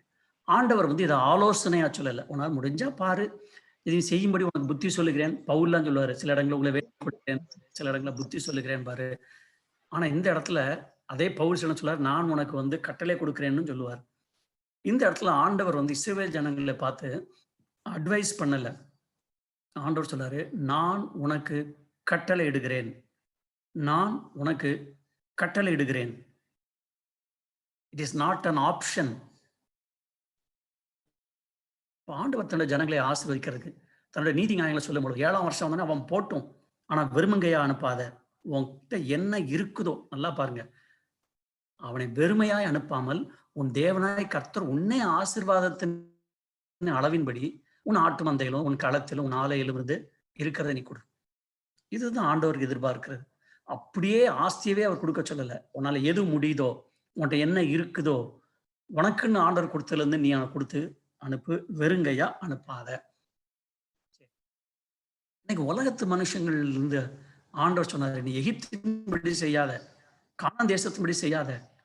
இன்னைக்கு நான் சொல்லுகிற அருமையான பிரியமானவர்களே, most of the culture we saw in the Old Testament, the Israel people many times fall in the sin. It's the behavior of the Canaanites. கானானியர்களுடைய பழக்க வழக்கங்களை கற்றுக்கொண்டாங்க.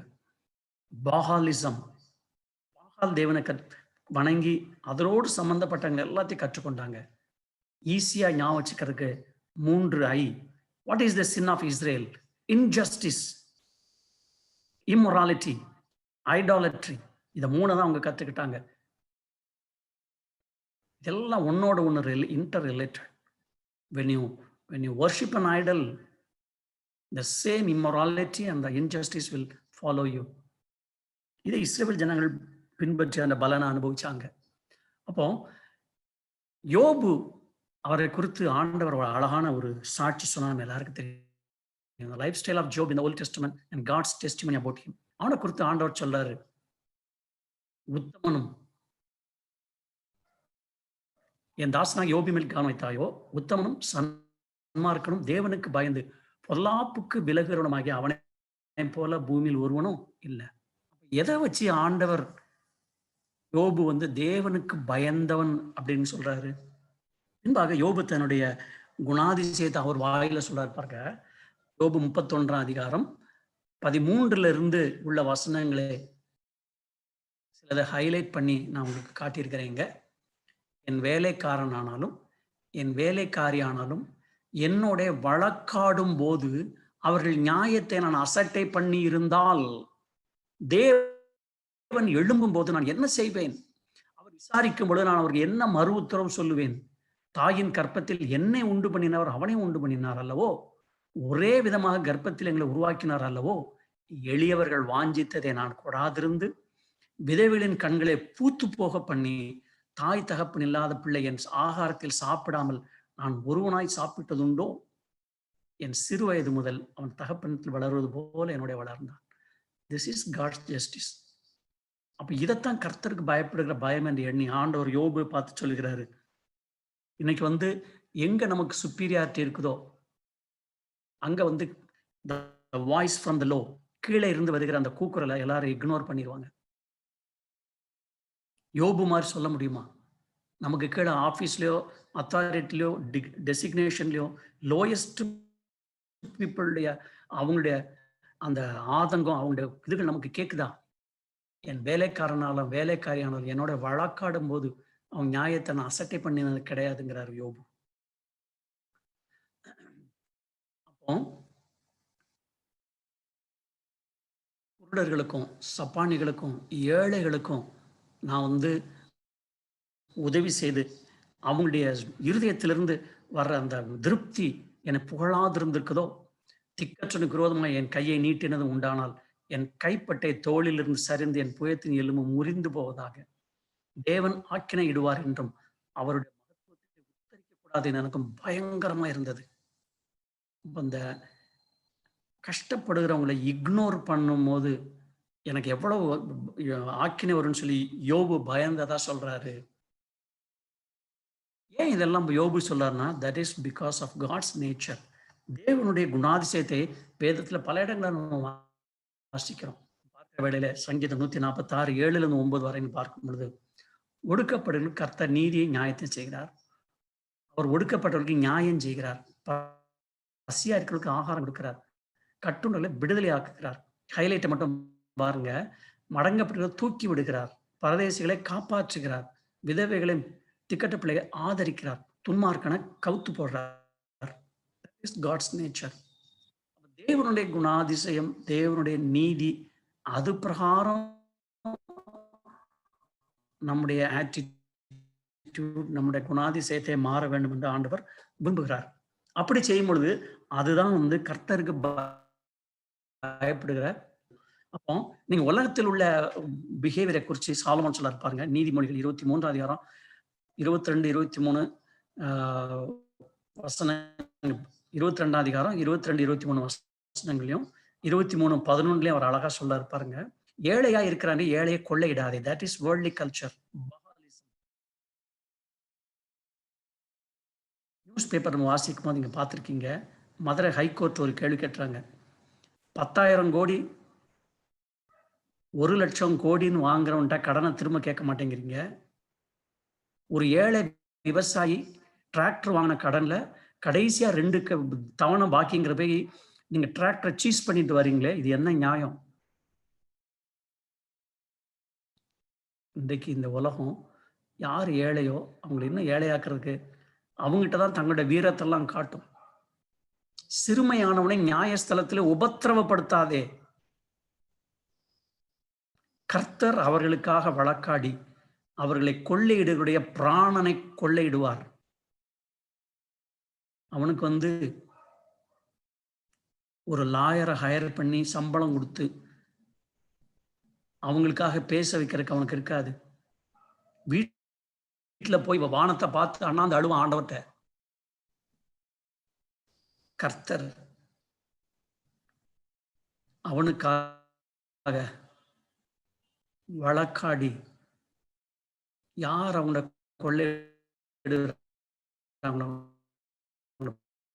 பிராணனை கொள்ளையிடுவார். He is a righteous judge. பூர்வ எல்லைக்குறியை மாற்றாதே, திக்கற்றவருடைய நிலங்களை அபகரித்துக் கொள்ளாதே. ஏன்னா இவங்களெல்லாம் கேட்க ஆள் இல்லை பாருங்க.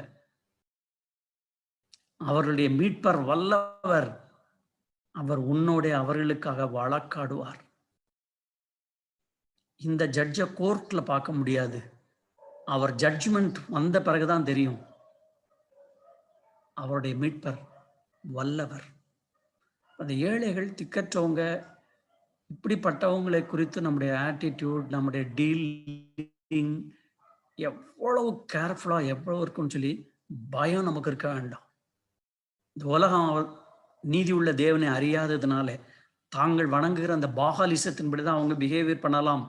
ஆனால் கர்த்தர் தன்னுடைய நீதி நியாயங்களை இஸ்ரவேல் ஜனங்களுக்கு கற்றுக் கொடுத்து வேதத்துல தெளிவா எழுதி வச்சிருக்கிறார்.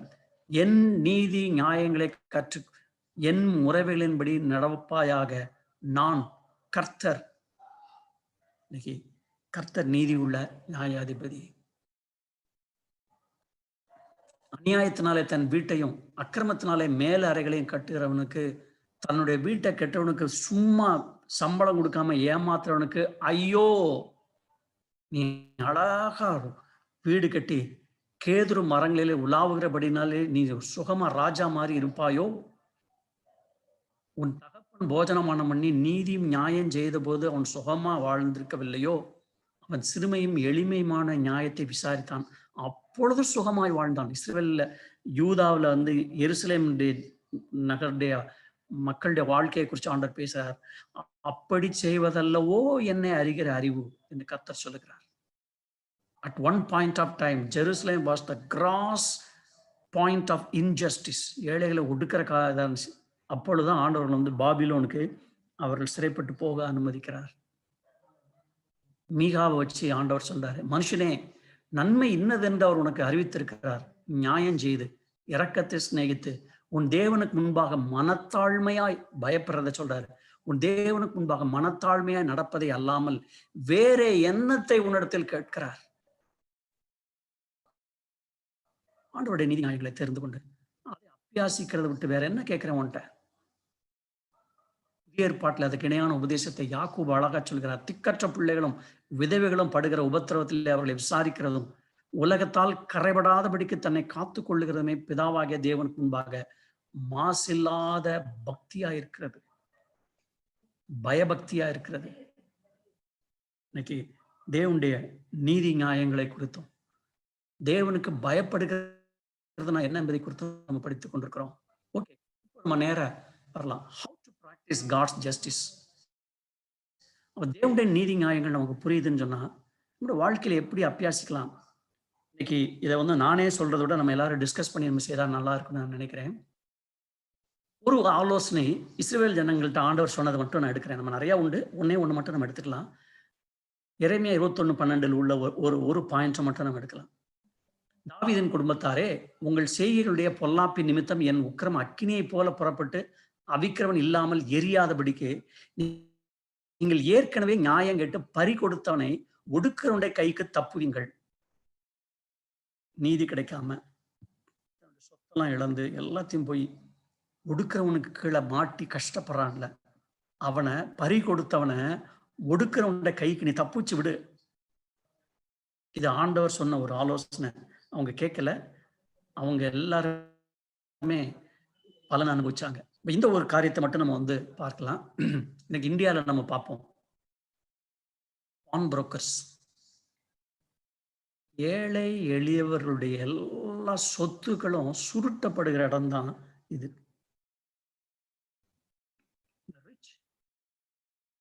Become richer. The poor become poorer. ஏழைகள் இருக்கிற அவங்க எல்லாத்தையும் ஒண்ணா வித்து அங்க ஏழைகளாகிறோம், ரெக்கவர் ஆக முடியாத அளவுக்கு போறோம்னு தெரியாம போய்கிட்டே இருக்கிறாங்க.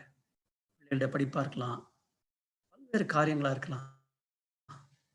என்னுடைய ஒரு ஒரு உடன் ஊழியர் ஒருத்தர் தன்னுடைய பையனை படிக்க வைக்கிறதுக்காகவோ வீடு கட்டுறதுக்காகவோ ஒரு 50,000 ரூபாய் கடன் வாங்கினான். அப்போ நான் அவன்கிட்ட பேசும்பொழுது எவ்வளோன்னு சொல்லும்போது ரொம்ப சொன்னா, அந்த பர்சன்டேஜ் சொன்னேன், இவ்வளோ தானே அப்படின்னு. மனசை கணக்கு போட்டு பார்க்கணும், எனக்கு பகீர்னுச்சு. அந்த தம்பியை கூப்பிட்டேன், உட்கார வச்சேன். 12 மாசத்துக்குள்ள அந்த 50,000 ரூபாய் எப்படி வட்டி மட்டுமே சேர்ந்து 1 லட்சமா மாறுதுன்னு அவன் கணக்கு போட்டேன்னு முகம் மாறிடுச்சு. ஆனா நான் அதை யோசிக்கவே இல்லையே. இப்படி இந்த புவர் பீப்புளை எக்ஸ்ப்ளாய்ட் பண்ணி பணக்காரர்களாகிறவங்க உண்டு. சரி, இதைத்தான் இஸ்ரவேல் ஜனங்களுக்குள்ளாக ஆண்டவர் என்ன கேட்டான்னு சொன்னா, பறி கொடுத்தவனை ஒடுக்கிறவனுடைய கைக்கு உங்களால தப்பு வைக்க முடியாதா? நீங்க நம்முடைய கண் முன் நடக்கிற சில காரியங்களை நம்ம பார்க்கலாம். பிள்ளைகளுடைய திருமணமோ அல்லாட்டா ஒரு எஜுகேஷனோ திடீரென்று தேவைகள் சொல்லும் பொழுது ஒருவனா நம்ம கையில இருந்து நம்ம பேங்க் பேலன்ஸ் எடுத்து ஆண்டவர் கொடுன்னு சொல்றாரு. அப்படி இல்லை, உன்னால முடிஞ்சது பண்ணுன்றார்ல. ஒருவேளை ஒரு சர்ச்சாவோ ஒரு ஃபெலோஷிப்பாவோ சேர்ந்து அவங்களோட நீடுக்கு கொடுத்து செய்யலாம். இன்னொன்னு கூட செய்யலாம். இதெல்லாம் யோசிக்கிற வேலையில இது எப்படி இதெல்லாம் நம்ம இது நம்மளை பாதிக்குங்கிற டீச்சிங் கூட உங்களுக்கு யாரும் கொடுத்தது கிடையாது. அது ஒரு பெரிய ஹெல்ப். எப்படி ஃபினான்ஸை மேனேஜ் பண்ணணும், எப்படி கடன் வாங்காம இருக்கணும், இதை உட்காந்து யாருமே அவங்களுக்கு டீச் பண்ணது கிடையாது. ஒருவேளை நமக்கு நிறைய பேர் டீச் பண்ணியிருக்கலாம், ஆனால் ஒடுக்கப்படுகிறவர்களுக்கு இதை யாரும் சொல்லி கொடுத்தது கிடையாது, ஹெல்ப் பண்ணவும் கிடையாது. பாண்டவர் அந்த இஸ்ரவேல் ஜனங்களை கேட்ட அதே பறி கொடுத்தவன ஒடுக்கிறவன கைக்கு உங்களால் தப்பு வைக்க முடியாதா? 22:3 திரும்பவும் எரேமியா வச்சு ஆண்டவர் பேசுறாரு. நீங்கள் நீதியும் நியாயம் செய்து பறி கொடுத்தவனை ஒடுக்கிறவனுடைய கைக்கு தப்புவீங்கள். நீங்கள் பரதேசியும் திக்கற்றவனையும் விதவையும் ஒடுக்காமலும் கொடுமை செய்யாமலும் இருங்க. ஒண்ணு, நீ அவனை எஸ்கேப் பண்ணி விடு. 2வது, நீ ஒடுக்காத. இது அதோட பெரிய விஷயம். உட்காந்து யோசிச்சு பார்க்கிற வேலையில தப்பிச்சு விடுறது ஒரு பக்கம் இருந்தாலும் நம்ம யாரையாவது ஒடுக்கிறோமா அப்படின்னு சொல்லி நம்ம யோசிச்சு பார்க்கணும். பின்பாக ஒரு சில படங்கள் நான் உங்களுக்கு காட்டுறேன். அது வந்து நம்ம திங்க் அண்ட் ரிஃப்ளெக்ட், நம்ம யோசிச்சு பதில் சொல்ற மாதிரி இருக்கும். அப்போ வந்து ஒருவேளை நம்ம அறிந்தோ அறியாமலோ நம்ம யாரையாவது ஒடுக்குறோமான்றது நமக்கு யோசிக்கலாம். Rescue the poor from the அப்ரஸர். எது வரைக்கும் நீங்கள் அநியாய தீர்ப்பு செய்து துன்மார்க்கனுக்கு முகத்தாட்சி பண்ணுவீர்கள், ஏழைக்கும் திக்கற்ற பிள்ளைக்கும் நியாயம் செய்து சிறுமைப்பட்டவனுக்கும் திக்கன்றக்கும் நீதி செய்யுங்க, பலவீனனை எளியவனும் விடுவித்து துன்மார்க்கன் கையில இருந்து அவனை என்ன பண்ணுங்க தப்புவீங்க. சங்கீதத்துல ஆண்டவர் சங்கீதக்காரன் வச்சு சொல்லியிருக்கிறார். ஆண்டவருக்கு பயப்படுகிற பயம், ரெஸ்பெக்ட், ரெஸ்ட், ரெவன்யூ. ஆண்டவர் இந்த ரெவன்யூலாம் இப்படி அழகாக ஒரு சர்க்குலேட் ஆகி யூனிஃபார்ம்னு சொல்லி கொடுத்தார். இப்போ இதை வந்து நம்முடைய லைஃப்ல அப்ளை பண்ணணுங்கிற ஸ்டேஜ் வரும் பொழுது நம்ம எப்படி பண்ணலாம், நம்ம எந்த ஒரு யோசனையில் இருக்கிறோம் என்று சொல்லி நம்ம பார்க்க போகிறோம். Questions for discussion. அப்போ முதலாவது நம்ம கேட்டுக்கொள்ள வேண்டிய கேள்வி, who are the oppressed people today? இன்னைக்கு நம்ம கண் முன்பாக ஒடுக்கப்படுகிறவங்க யார்? இதை நம்ம வந்து ஃபர்ஸ்ட் கண்டுபிடிக்கணும். இந்த ஆண்டவர் கேட்கறதுக்கு நம்ம பதில் சொல்லணும். How can we help the oppressed? இப்படி ஒடுக்கப்படுகிறவங்களுக்கு எப்படி ஹெல்ப் பண்ணலாம்? இது வந்து யோசிக்க வேண்டிய ரெண்டாவது கேள்வி. மூணாவது கேள்வி மகா பயங்கரமானது. Do we oppress others? தெரிந்தோ தெரியாமலோ பிறரை நம்ம வந்து ஒடுக்கிக்கிட்டு இருக்கிறோமா? இதுக்கு நான் வந்து எதுவுமே பதில் சொல்ல போறது கிடையாது. இந்த படங்களை பார்த்து நம்ம வந்து எல்லாரும் கூடுமான மட்டும் இன்னைக்கு பேசி நம்ம டிஸ்கஸ் பண்ண போகிறோம். Am I oppressing the poor and the marginalized? யாரையாகிலும் நான் ஒடுக்குகிறேனா அப்படிங்கிறது. See the following pictures and answer what you feel. கண்ட சில படங்களை நம்ம பார்த்து உங்க மனசுல என்ன தோணுது அப்படிங்கிறத நம்ம வந்து டிஸ்கஸ் பண்ணி நம்ம ஜெபம் பண்ணலாம். அந்நியனை ஒடுக்கக்கூடாதுன்னு ஆண்டவர் சொல்லிட்டார்ல. யாத்ராகமம் 22:21 ஆண்டவர் சொல்றாரு, அந்நியனை சிறுமைப்படுத்தாமலும் ஒடுக்காமலும் இருப்பீர்களாக. இதுக்கு ஒரு சின்ன டெஃபினிஷன் சொல்லிட்டு பின்பாக படங்களை நம்ம பார்க்கலாம். அந்நியன்னா யார்?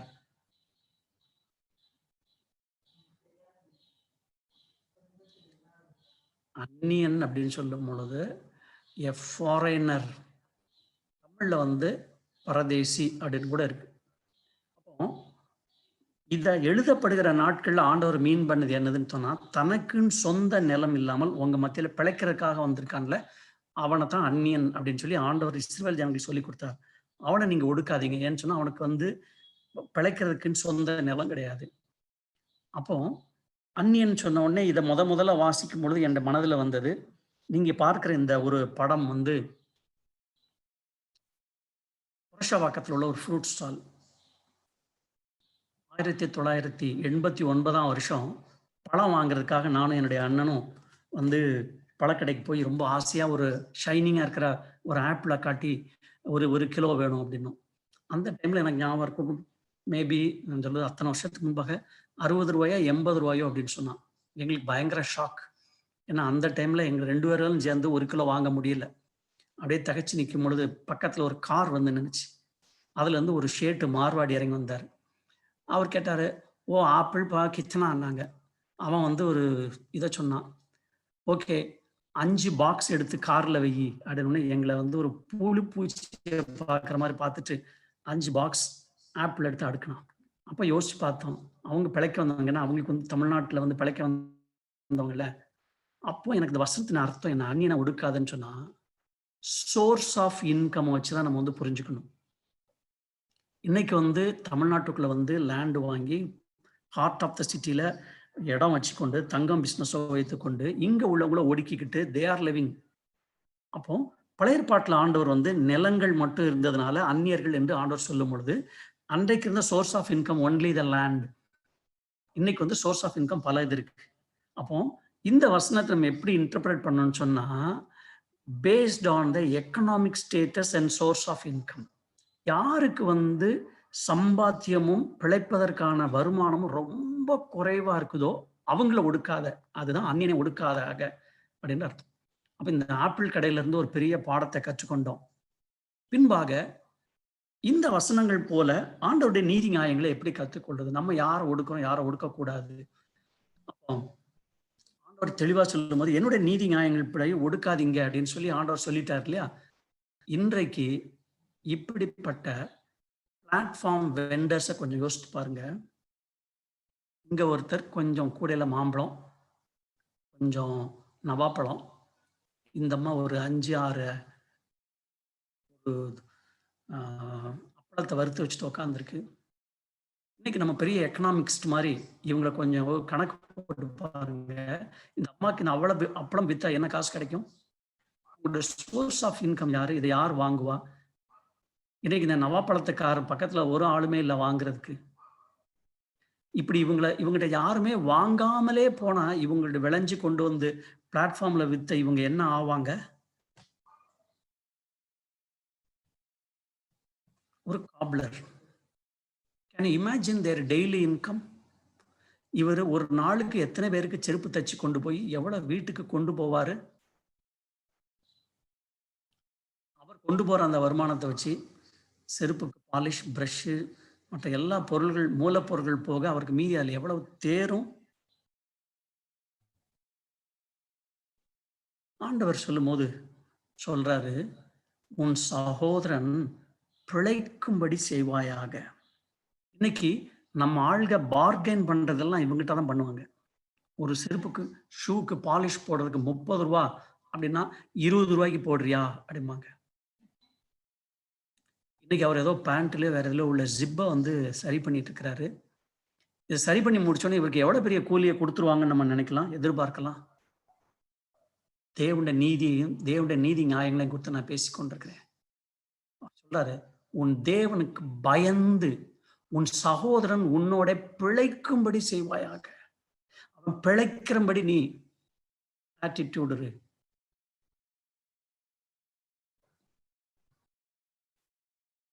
சில நேரம் நம்ம செருப்பு தைக்கிறோம், பாலிஷ் போடுறோம், இதெல்லாம் பண்றோம். இங்க ஒரு சின்ன கேள்வி. To you pay the cobbler what is right, what is lawful? சரியான கூலி கொடுக்குறோமா, நியாயமான கூலி கொடுக்குறோமா? சரியான கூலினா 20 ரூபா, 10 ரூபா. நியாயமான கூலினா மேபி 30 ரூபா.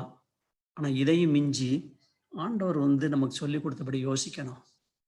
அது என்ன அப்படின்னு சொன்னா, paying so that he can survive.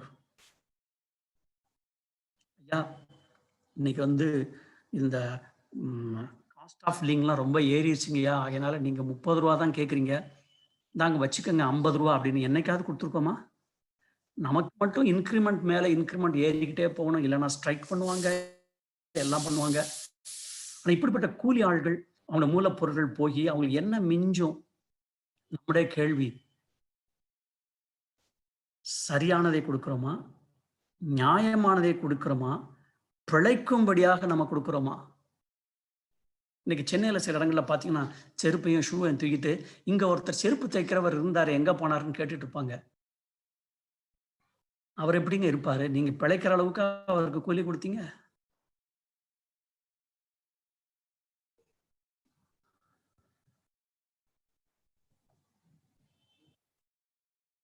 ஏழைகளை ஒடுக்குறதுனா என்ன? இப்படிப்பட்ட சின்ன சின்ன வியாபாரிகள் இடத்துல பார்கெயின் பண்றதுதான் ஒடுக்குறது அவங்கள. இன்னைக்கு அப்படிப்பட்டவங்கள்ட்ட போய் பார்கெயின் பண்ணி திறமையா பேசி நம்ம வந்து வாங்கிட்டோம்னு நினைக்கலாம். அது அவங்களுடைய பிழைப்புல மண்ணள்ளி போடுற மாதிரி. அவ்வளவு கிரேப்ஸ், அவ்வளவு பழங்கள் வித்தாலும் அதுல அவங்களுக்கு என்ன லாபம் இருக்க போகிறது? அதுல கொஞ்சம் அழுகி போச்சுன்னா அதுவும் நஷ்டம். ஆண்டவர் சொன்ன ஒரே காரியம், அவர்கள் பிழைக்கும்படி செய்வாயாக. அதுதான் அந்த ஒரு பிரின்சிபலை நம்ம நியாயம் நம்ம புரிந்து கொண்டோம் என்று சொன்னால் இவைகளெல்லாம் நம்ம ஈஸியா விளங்கிக் கொள்ள முடியும். ஆண்டவர் என்ன சொன்னார்? லேவியராம் 19:36 அளவிலும் நிறையிலும் படியிலும் அநியாயம் செய்யாதிருப்பாயாக. சுமத்திரையான தராசும், சுமத்திரையான நிறைக்கல்லும், சுமத்திரையான மரக்காலும், சுமத்திரையான படியும் உங்களுக்கு இருக்க வேண்டும். நான் உங்கள் தேவனாய் கர்த்தர். இது வந்து விற்கிறவனுக்கு மட்டும் இல்ல, வாங்குறவனுக்கும்.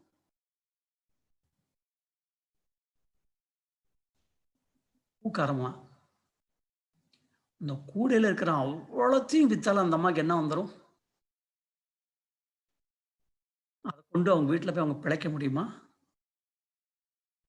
அந்த உலகம் பாகாலிசம் இப்படிப்பட்டவங்க தான் பேரம் பேசி தாங்க வந்து அவர்கள் வாழ்வதற்காக இப்படிப்பட்டவர்களை நசுக்கி கொண்டிருப்பார்கள். அவர்களுக்கு இந்த தேவனுடைய நீதி தெரியாது. கீரைக்காரன்ட்ட இவங்களெல்லாம் ஏன் நம்ம யோசிக்கணும்னு சொன்னா, கூடையில இருக்கிற அவ்வளவு கீரையும் வித்தாலும் அவனுக்கு என்ன கிடைக்கும்? ஒரு கட்டு 10 ரூபான்னா, மிஞ்சி மிஞ்சி போனா வந்து ஒரு ஒரு 20, 30 கட்டு அவனுக்கு இருந்துச்சுன்னா, மொத்தமே 300 ரூபா. அத அவன் திரும்ப அடுத்த நாள் விக்கிறதுக்கு திரும்ப கீரை வாங்கணும், வீட்டுக்கு கொண்டு போணும். இப்படிப்பட்டவர்களே பேரம் பேசணுமா? பிழைக்க வைக்கணுமா? இது வந்து கர்த்தருக்கு பயப்படுகிற பிள்ளைகளுடைய டெசிஷனுக்கு நான் விடுறோம். எங்க அம்மா வந்து உடைச்சு காட்டுது ஒரு பழத்தை. எதுக்காக?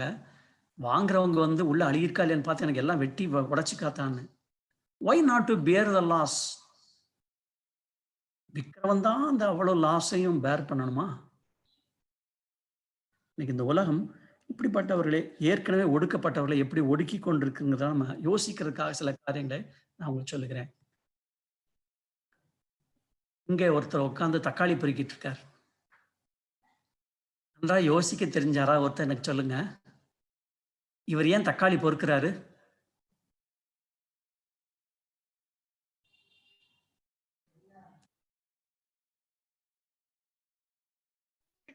நல்ல ஃப்ரூட்ஸா பார்த்து எடுக்கறாரு. அதுல ஆ. எதுவும் அழுகுன தக்காளி, வீணா போன தக்காளி இருக்க கூடாதுங்கிறதுக்காக. Very good. நல்லது. வீணா போன தக்காளி நமக்கு வந்துடக்கூடாது. விற்கிறவங்களுக்கு இருக்கலாம். அப்படின்னா இன்னொரு பாஷையில் நம்ம எப்படி சொல்லணும்னு சொன்னா, நான் நஷ்டம் அடைய மாட்டேன். நஷ்டமெல்லாம் யாருக்கு இருக்கட்டும்? விற்கிறவனுக்கு போட்டும்.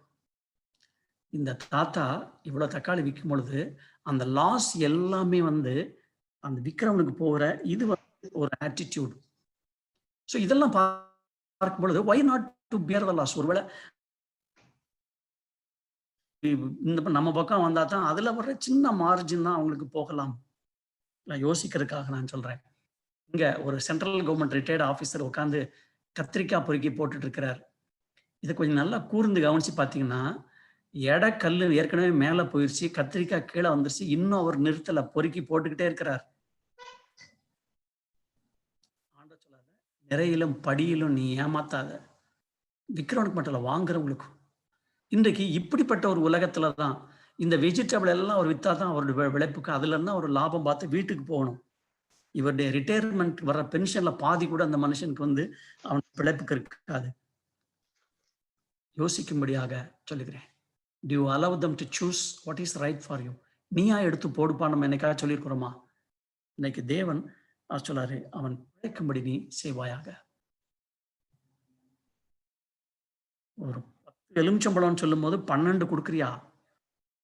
இன்னைக்கு அந்த அம்மா பாவம், அதை வந்து இல்லம்மா பிழைக்க முடியாது என்று சொல்லி அதை எடுக்கிறத நம்ம do you pay what is they demand? இவங்க இப்படிப்பட்டவங்க வந்து அவங்க கேட்கறது இதை ஒரு சோளக்கதிர் 15 ரூபானா நம்ம கொடுக்குறோமா? சில சோளம் நாங்கெல்லாம் கரெக்டான ரேட்டு தான் கொடுப்போம். அந்த சோளக்கதிர் வந்து 10 ரூபா. சில கிராமங்களில் போனால் வந்து 10 ரூபாய்க்கு இத்தனை கதிர்லாம் சொல்லலாம். ஆனால் அப்படிப்பட்ட பார்கெயின் பண்ணி தான் நம்ம வந்து பிழைக்கணுங்கிறவங்கள்ட்ட ஒரு சின்ன கேள்வி. Can you bargain in this shop? நாங்கள் எல்லாத்தையும் பார்கெயின் பண்ணி கரெக்டான ரேட்டுக்கு தான் வாங்குவோங்கிறவங்க இந்த கடையில் போய் பார்கெயின் பண்ணுவாங்கன்னு நினைக்கிறீங்களா? Can they bargain here?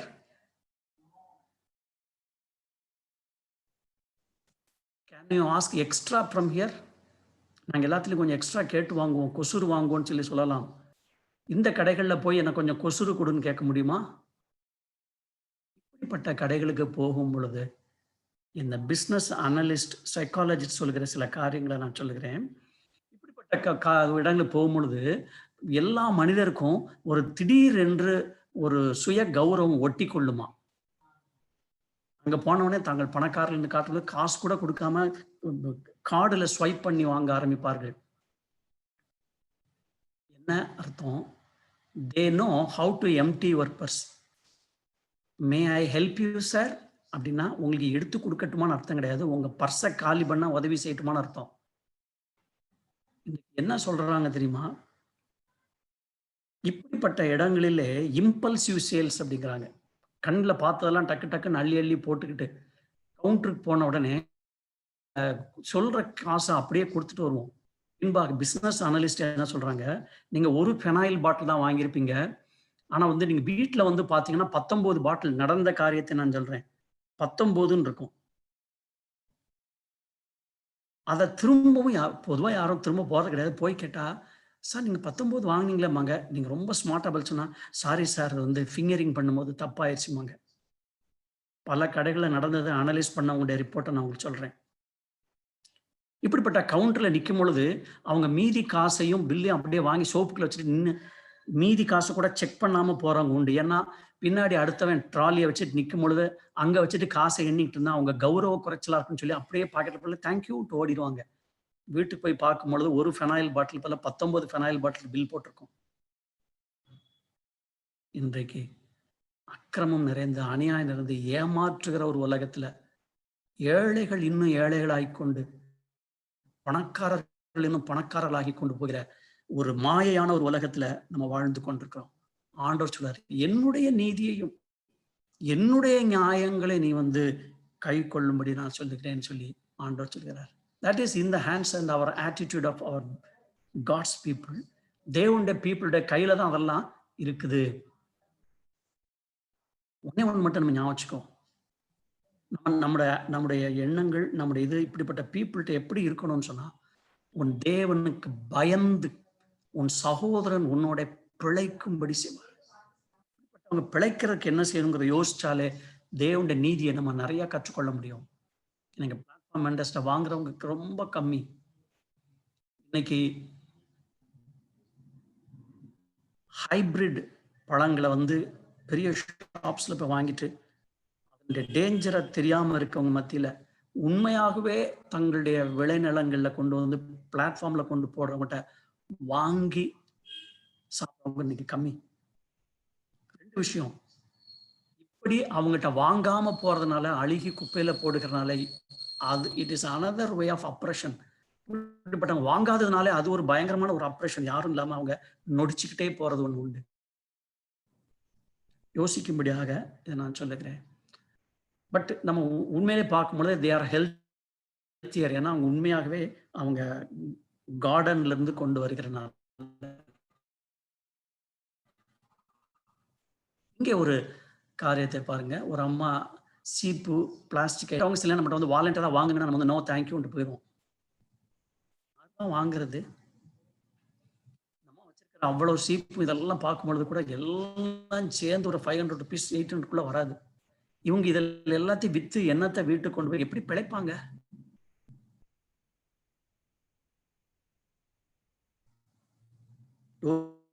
யோசிக்கும்படியாக நான் இதெல்லாம் சொல்லுகிறேன்.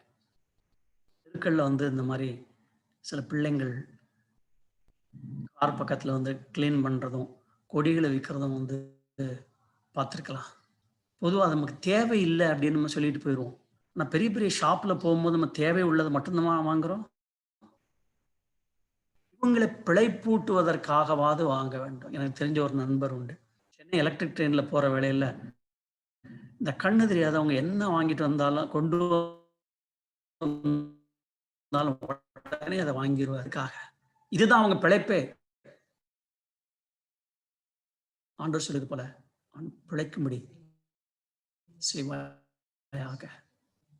இன்றைக்கு ஆண்டவருடைய நீதி நியாயங்களை நம்ம புரிந்து கொண்டு ஆண்டவர் விரும்புகிற அப்படி வாழும்படியான கிருபையை நமக்கு சொல்வாராக.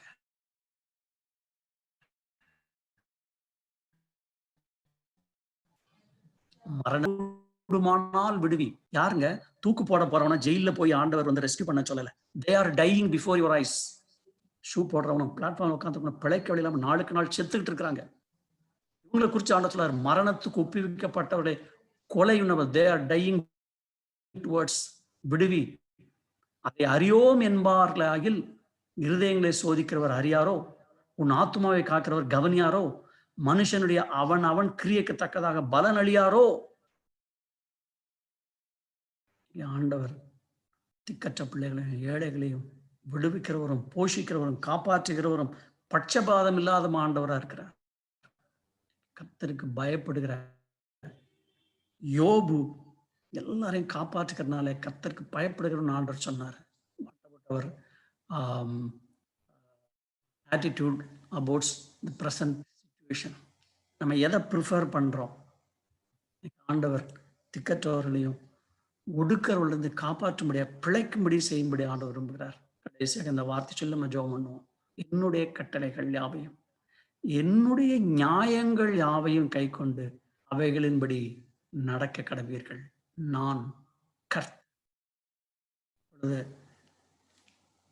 Discussion time. நம்ம ஜெபிக்கிறதுக்கு முன்பாக நம்ம பார்த்த சில காரியங்களை எல்லாம் நம்ம வைத்து டிஸ்கஸ் பண்ணிட்டு இதை ப்ராக்டிக்கலாக நம்மளால் பண்ண எப்படி முடியும் அப்படின்னு சொல்லி நம்ம வந்து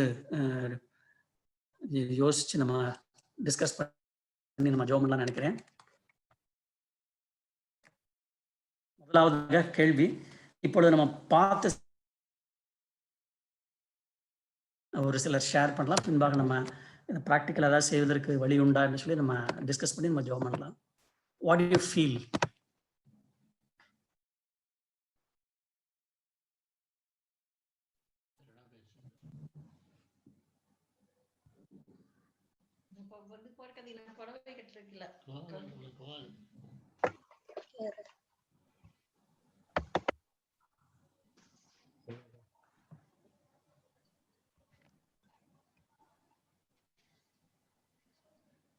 நம்ம என்ன யோசிக்கிறோம், என்ன ஃபீல் பண்றோங்கிறத வந்து சொல்லலாம். பின்பாக நம்ம எப்படி ஆண்டோருடைய பயத்தை, நீதி எப்படி அபியாசிக்கலாம்னு சொல்லி நம்ம டிஸ்கஸ் பண்ணி நம்ம ஜெபம் பண்ணிடலாம்.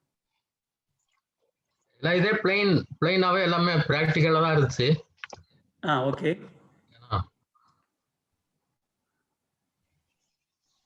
நம்மளுடைய சொந்த வாழ்க்கையில யாராவது சொல்லுங்க, ஏதாவது சொந்த வாழ்க்கையில யாராவது செய்த உண்டு?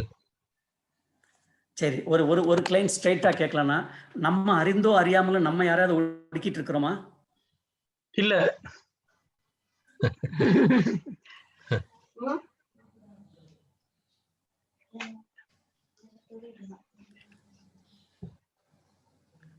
யாரு இது?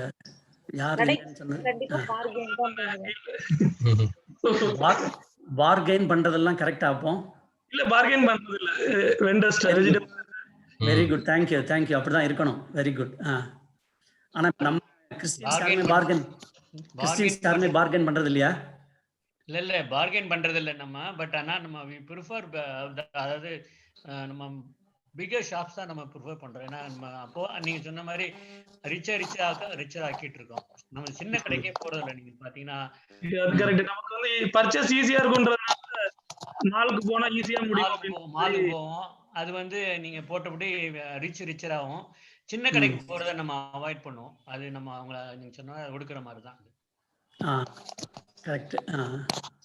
Very good. அதாவது அண்ணன் அதாவது பெரிய கடைக்கு போறத கௌரவமா நினைக்கிறோம். ஆனா பெரிய கடைக்கு போறத ரொம்ப கௌரவமா பிரெஸ்டீஜா நம்ம யோசிக்கிறோம். அதான் உண்மை. போட்டிருக்க பேண்ட் ஷர்ட், போற காரு, அது மாதிரி யோசிக்கிறோம் நம்ம. அது வந்து தவறு. எல்லாம் பர்ச்சேஸ் பண்ணிடலாம். இல்ல அப்படின்னா ஒரு கேள்வி, அப்ப பெரிய கடைக்கு போக கூடாதா? இல்ல, போறது தப்பு இல்ல. வாங்க முடியறது சின்ன கடையில வாங்கலாம். அங்க சின்ன கடை போறதுக்கு கார் போக முடியாது, அங்க நிக்க முடியாதுன்னு நம்ம வர்த்திக்க மாட்டோம். சொபிஸ்டிகேட்டடா காரை பார்க் பண்ணுவோம், மாலுக்கு போவோம், எல்லாத்தையும் வாங்கிட்டு வருவோம். நம்ம அவங்கள பத்தி கரிசனை கிடையாது.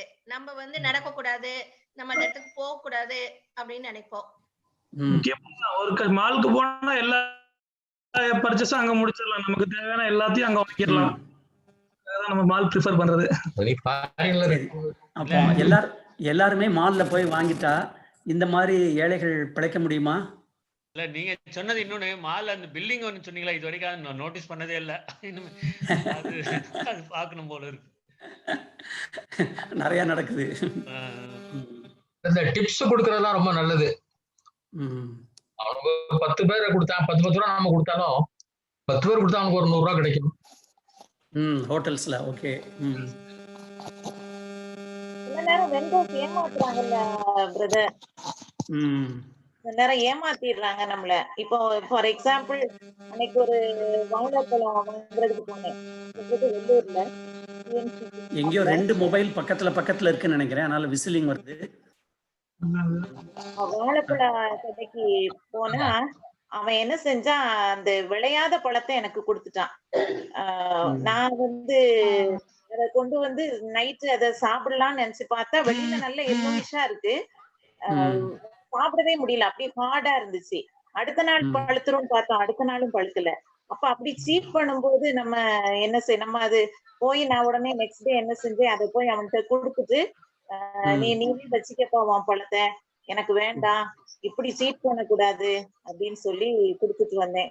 உடனே அவன் வந்து அவன் ஃபர்ஸ்ட் சரி நான் தவறு ஏதோ ஒரு தவறு நடந்துச்சு அப்படின்னா முதல்ல சொன்னா இல்ல பழுத்துரும்னு சொன்னான். அப்ப அப்படி சீட் பண்ணும்போது நம்ம என்ன செய்யலாம்? ஆனா கடைசியில அவன் ஹி கேவ் மீ ஃப்ரூட்ஸ் அதுக்கு பதிலா குடுத்துட்டான். சோ அப்ப நம்ம ஏமாத்தும் போது நம்ம வந்து இருக்கணும். நம்ம வந்து நம்மளை யாராவது ஏமாத்திட்டாங்க அப்படின்னு சொன்னா நமக்குள்ள லாஸ் வந்து ரொம்ப கம்மி. வந்து போர் பீப்புளுக்கு சப்போர்ட் பண்ணாம இருக்கும்போது அவங்களுடைய லாஸ் வந்து ஹெவி. ஸோ அதனால ஒருவேளை நம்ம அப்படி ஏமாந்தா கஷ்டம்தான். ஆனா வந்து அதனால நமக்குள்ள ஒரு டேமேஜோட நம்ம வந்து இப்படிப்பட்ட ஒடுக்கப்படுகிறவர்களுக்கு வந்து சப்போர்ட் இல்லாம போறது வந்து ரொம்ப ஆண்டோட பார்வையில பார்க்கும்போது அது ஒரு பெரிய அதையும் விட்டு கொடுத்துறணும்.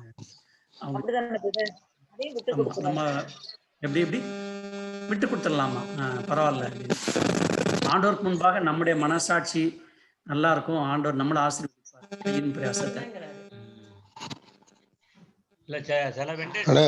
ஒரு 100 ரூபாய் வந்து நான் சொல்ல பாருங்க, ஒரு 100 ரூபாய்ங்கிறது அவனுக்கு எவ்வளவு வேல்யூ, நமக்கு எவ்வளவு வேல்யூ அப்படின்னு யோசிச்சோம்னா அது அவனுக்கு அதிகம், நம்ம கம்மி.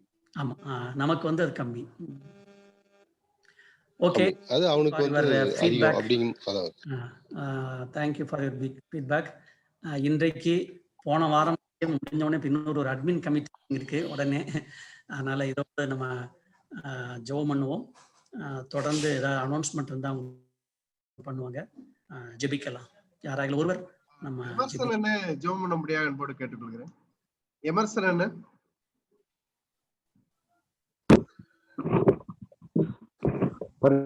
சுத்தமுள்ள ஆண்டவரே, நன்றியோடு மைத்துவே அப்பா, நாள் கூட வேத பாடுறதுக்கு இருக்கிறாவே அப்பா, கர்த்தருக்கு பயப்படுகிற பயமும் கர்த்தர் நீதியும் என்ற தலைப்பிலே கர்த்தாவே இதனால தேவனுடைய வார்த்தைகளை கேட்போம் ஆண்டவரே. அப்பா, உள்ளத்தின் ஆழத்திலே கர்த்தாவே அப்பா, நான் சிந்திக்க வேண்டிய அநேக காரியங்களை குறித்து கர்த்தாவே அதனால ஒன்று கர்த்தாவே அப்பா, எங்கள் தேசத்தில் ஆண்டவரே அப்பா, அநீதி இழைக்கப்படுகிறது ஆண்டவரே அப்பா, ஏழைகள் நாளுக்கு நாள் மேலும் மேலும் ஏழைகளாக்கப்படுகிறது ஆண்டவரே. பெரிய பணக்காரங்களா இன்னும் அதிக பணக்காரா இருக்கிறாங்க. எல்லாமே கரைகளை வைக்கிறாவே அப்பா, ஏழைகளுக்கு நீ நியாயம் செய்கிறவர் ஆண்டவரே அப்பா, திக்கற்ற பிள்ளைகளுக்கு கட்டாவே அப்பா நீதி செய்கிறவர் ஆண்டவரே அப்பா, அந்த வெள்ளமில்ல கரங்களுக்குள்ளா நாங்கள் வைக்கிறோம் கட்டாவே அப்பா. ஒவ்வொரு நாளும் கட்டாவே எங்களை சுற்றி உள்ள கட்டாவே அநேக ஏழைகளுக்கு, சிறு சிறு வியாபாரிகளுக்கு கட்டாவே அப்பா, நாங்கள் மனமிருங்க தேவன் கிருபை செய்கிறாங்க ஆண்டவரே அப்பா. ஒவ்வொரு நாளும் கட்டாவே எங்கள் வீட்டு வாசல்ல நாங்கள் காண்கிற இந்த காய்கறி விற்கிறவங்க கட்டாவே, பழம் விற்கிறவங்க ஒருவரையும் நாம் பார்க்கிறாண்டே அவர்களை கட்டாவே அவர்களை மேலும் நசுக்காமல் கட்டாவே அவர்களுக்கு ஆதரவாயிருக்க ஒரு பக்கமாயிருக்க தேவன் கட்டாவே ஆண்டவரே அப்பா. தேவன் ஆண்டவரே அப்பா, திக்கற்ற பிள்ளைகளுக்கு தேவன் ஆண்டவரே அப்பா சூத்திரம் ஆண்டவரே. இப்படிப்பட்ட பிள்ளைகளுக்கெல்லாம் மனம் இறங்கும்படியாக கட்டாவே அநேக விவசாயிகள் கட்டாவே நிலத்தின் உழைப்புகளை விற்பனை செய்யும்போது கட்டாவே அப்பா, அவர் விற்பனை செய்ய முடியாததை காண்கிற ஆண்டவரே அப்பா. அவருடைய எல்லா பிரயாசங்களையும் கட்டாவே அப்பா நீர் வாய்க்க பண்ணும்படியா கட்டாவே அப்பா. சூத்திரம் ஆண்டவரே, எங்களை சுற்றி இருக்கிற ஒவ்வொரு ஏழைகளையும் திக்கற்ற பிள்ளைகளையும் விதவைகளையும் அப்பா அப்படி சமூகத்தில் நினைக்கிற ஆண்டவரே அப்பா. தேவuள்ள ஆண்டவரே, இந்த நாள் செய்தி ஆண்டவரே எங்களை கட்டா சிறுவைக்கு பார்க்கிற ஆண்டவரே அப்பா. நாங்கள் மேலும் மேலும் ஏழைகளை ஒடுக்காமல் இருக்க தேவன் சிறுவை செய்கிறார் அப்பா. திக்கற்ற பிள்ளைகளுக்கும் ஏழைகளுக்கும் எங்களால் முடிந்த அளவுக்கு கட்டாவே உதவி செய்ய தேவன் கிருபை செய்கிறார் ஆண்டவரே அப்பா. தேவனுக்கு பயந்து உன் சகோதரன் பிழைத்திருக்கும்படி செய்கின்ற வேதத்திலே வாசிக்கிறோம் ஆண்டவரே அப்பா. எங்கள் சகோதரன் பிழைத்திருக்கும்படியா நாங்கள் உதவி செய்ய தேவன் எங்களுக்கு வாய்க்க பண்ணும்படியா எங்களுக்கு செலுத்திருக்காவே அப்பா. தேவuள்ள ஆண்டவரே, எங்களை சுற்றி உள்ள எங்கள் சோழர்களுக்கு நாங்கள் ஒவ்வொரு நாளும் ஆலோசனை சொல்ல உதவி செய்ய தேவன் கிருபை செய்யும் ஆண்டவரே. அதனால கேட்ட அத்தனை பாடங்களையும் கட்டாவே நடைமுறைப்படுத்திய தேவன் கிருபை செய்வீராக ஆண்டவரே. கேட்ட செய்தி ஒன்றும் வீணாக போகாமல் ஆண்டவரே, ஒவ்வொரு நாளும் தேவ சமூகத்திலே இப்படிப்பட்ட காரியங்களை நடைமுறைப்படுத்த எங்கள் முன் இருக்கிற கர்த்தாவே, திக்கற்ற பிள்ளைகளுக்கு வாழ்வடிக்க என் தேவன் உதவி செய்யும்படியா இருக்கிறோம். கேட்ட ஒவ்வொரு சத்தியத்துக்காக சோத்திர ஆண்டவரே. இன்று மாத்திரமல்ல, ஒவ்வொரு நாளும் இந்த காரியங்களை நாங்கள் கடைபிடிக்க அத்தியாசிக்க என் தேவன் உதவி செய்யும்படியா இருக்கிறோம். அதனால வேத பாடம் எடுத்து சொல்றாசோ நம்முடைய கரங்களை வைக்கிறாவே அப்பா. இன்னும் பல 100களுக்கு 1000களுக்கு மகனை கொண்டு செல்லும்படியா சொல்லியிருக்காவே அப்பா. தேவள்ள ஆண்டவரே, இந்த ஜூம் கொடுகளே பங்கு பெற்ற ஒருவருடைய கரங்களை வைக்கிறேன் அப்பா. வசனத்தை கேட்டு அப்படியே விட்டு விடாமல் இதயங்களிலே காத்துக்கொள்ள அப்பா. இந்த வெளிப்பாடுகளை நாங்கள் தினமும் கண்டுகொள்ள அப்பா தேவன் கிருபை செய்வராக ஆண்டவரே. திரும்பமாய் வந்திருக்கிற ஒரு காரியம் சூழன் கட்டாவே ஒருவரை ஆசிரியராக ஆண்டவரே. தொடர்ந்து தேவ கிருபைகளை ஆட்கொள்ளும்படியாக நீங்கள் சேர்க்கிறோம். வல்லமையுள்ள கரங்களை ஒப்பிக்கிறோம். துதி கனவை மிக்க சேர்த்துக்கிறோம். மீட்பரேசின் புண்ணிய நாமத்தில் வேண்டிக் கொள்கிறோம். ஜீவனுள்ள பிதாவே, ஆமென். என் ஆத்துமாவே கர்த்தரை என் முழு உள்ளமே பரிசுத்த நாமத்தை ஸ்தோத்திரி. என் ஆத்துமாவே கர்த்தரை ஸ்தோத்திரி. கர்த்தர் செய்த சகல பாரங்களை மறவாதே. ஆமென். நம்முடைய கர்த்தராகிய இயேசு கிறிஸ்துவினுடைய கிருபையும் பிதாவாகிய தேவனுடைய அன்பும் பரிசுத்த ஆவியானவருடைய அன்பும் ஐக்கியம் சந்தோஷம் சமாதானம் நம்மளோட என்னென்னைக்கு இருப்பதா. Good night. ஆமென்.